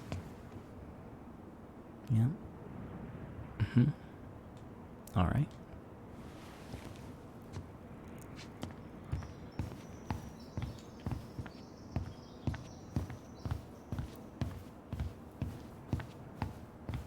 What a cozy house. Too bad there was a murder, yeah. Yeah, I'd still live here even if there was a murder. It's cozy as fuck. I'd kill another person so I could live here.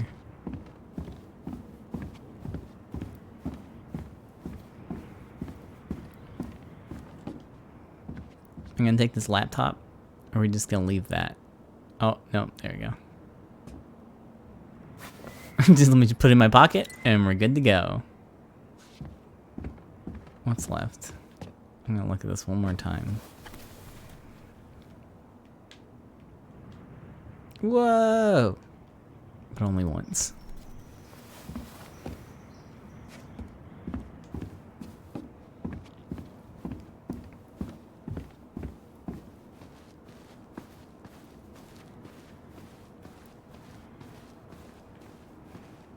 Yeah, sorry, ghost. This house is already occupied.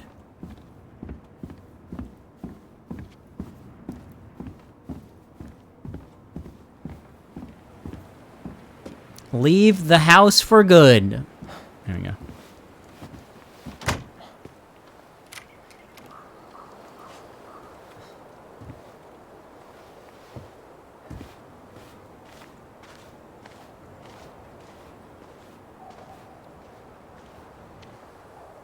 Well, this is goodbye for real, I guess. They need to drop this fucking engine, though. These animations suck. So bad. Please stop using it, don't not.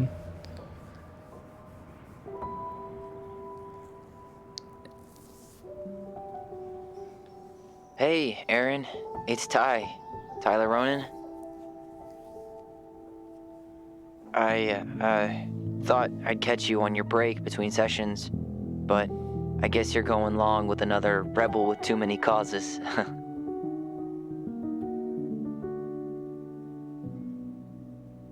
I know I haven't reached out since I left Fireweight, but I just wanted to say,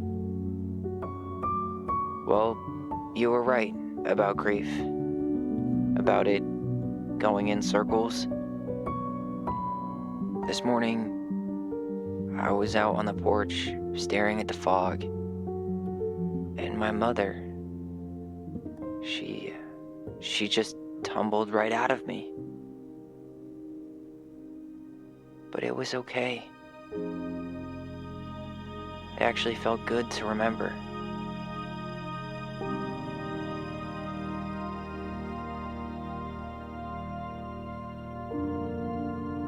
Anyway, give me a call back if you get a chance. I'll see you around. And thank you.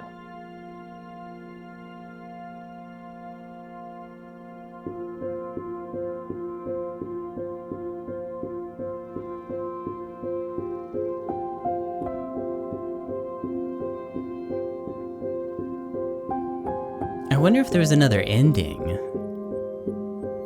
I'll have to go look it up.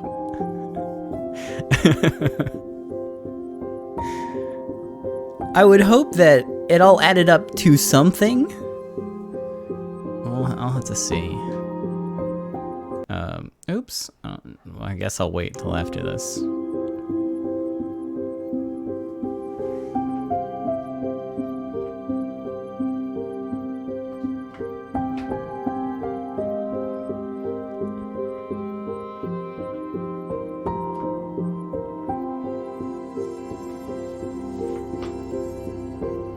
Curious about the full set of collect. They just add to the house's value because he left them.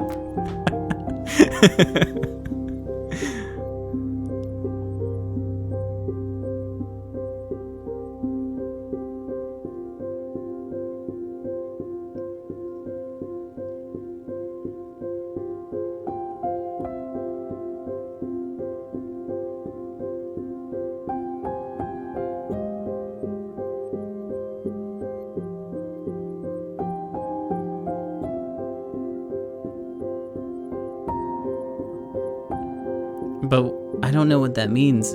Did I get Tyler because I had more bond?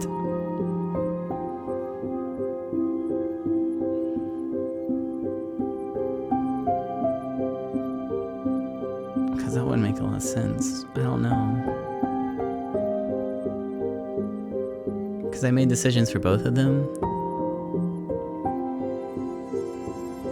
Can keep the house too. Oh,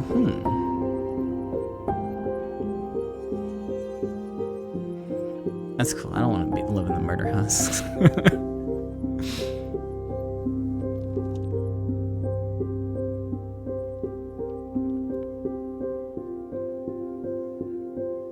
Maybe. It'd be interesting to see some of the other things. In a YouTube video, not on this stream. Yeah, production babies, woo!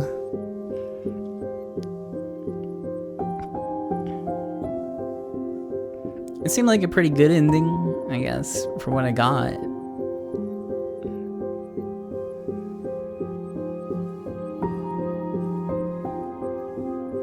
But now I'm curious to see how much that last chapter changed, because it was all about Allison.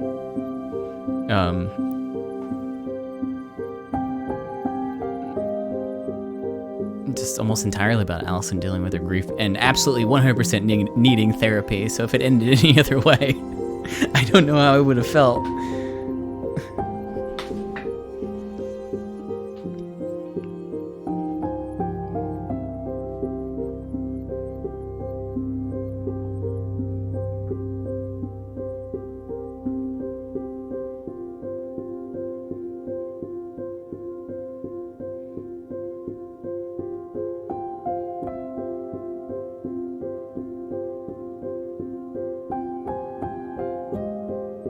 Motion capture? I don't believe it. Maybe they use mannequins.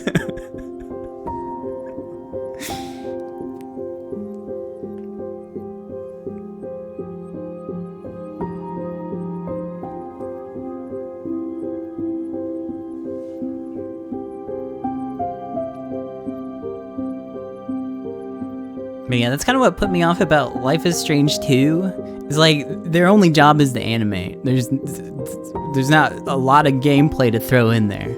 Just to make it look nice for the scenes. That's it. That's all you gotta do.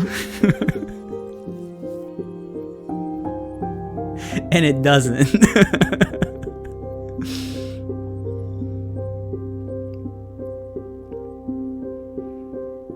And this one, they dropped the camera work so frequently.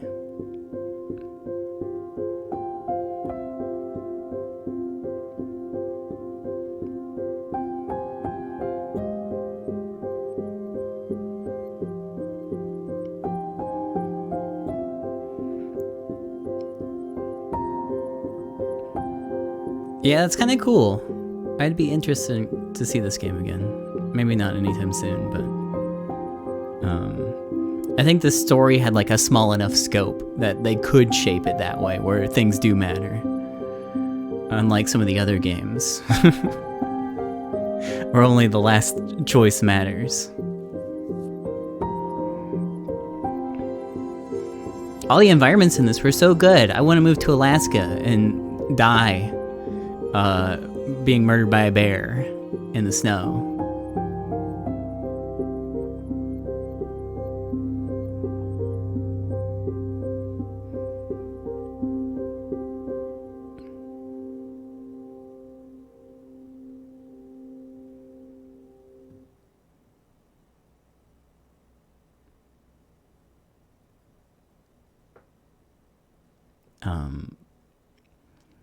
There's still that one scene that really bothers me about when the Mad Hunter shows up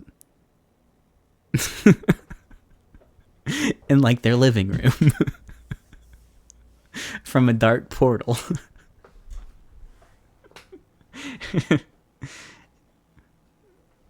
Yeah, I guess there's no more music, sorry. Maybe next time. Here's the music credits, by the way. Maybe it's looping. Has anyone paid attention?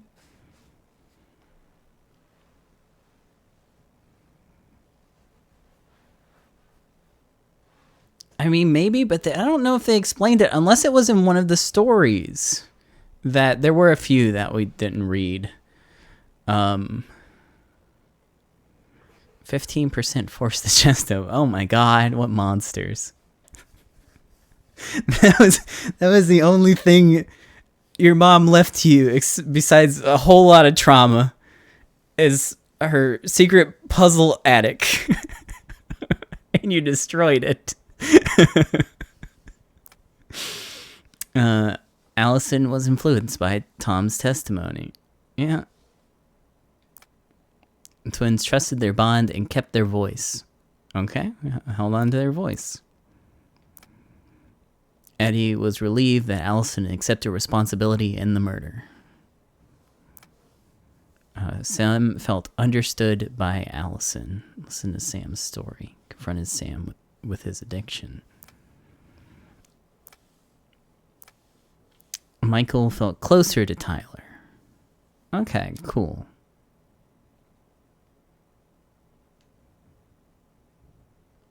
Yeah, this was a rough game. Whew.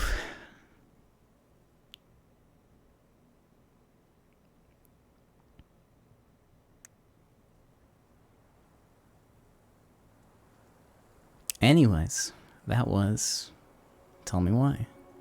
I guess they told you why. I'll be back tomorrow with something. I don't know what I plan on doing, but this was good. I like this. I got some catching up to do on the YouTube archive. If you don't know, there is one at dorb.gg/archive because I don't know the YouTube link. I don't. And you can find most of the recent streams. Finally getting through some of that Death Stranding content.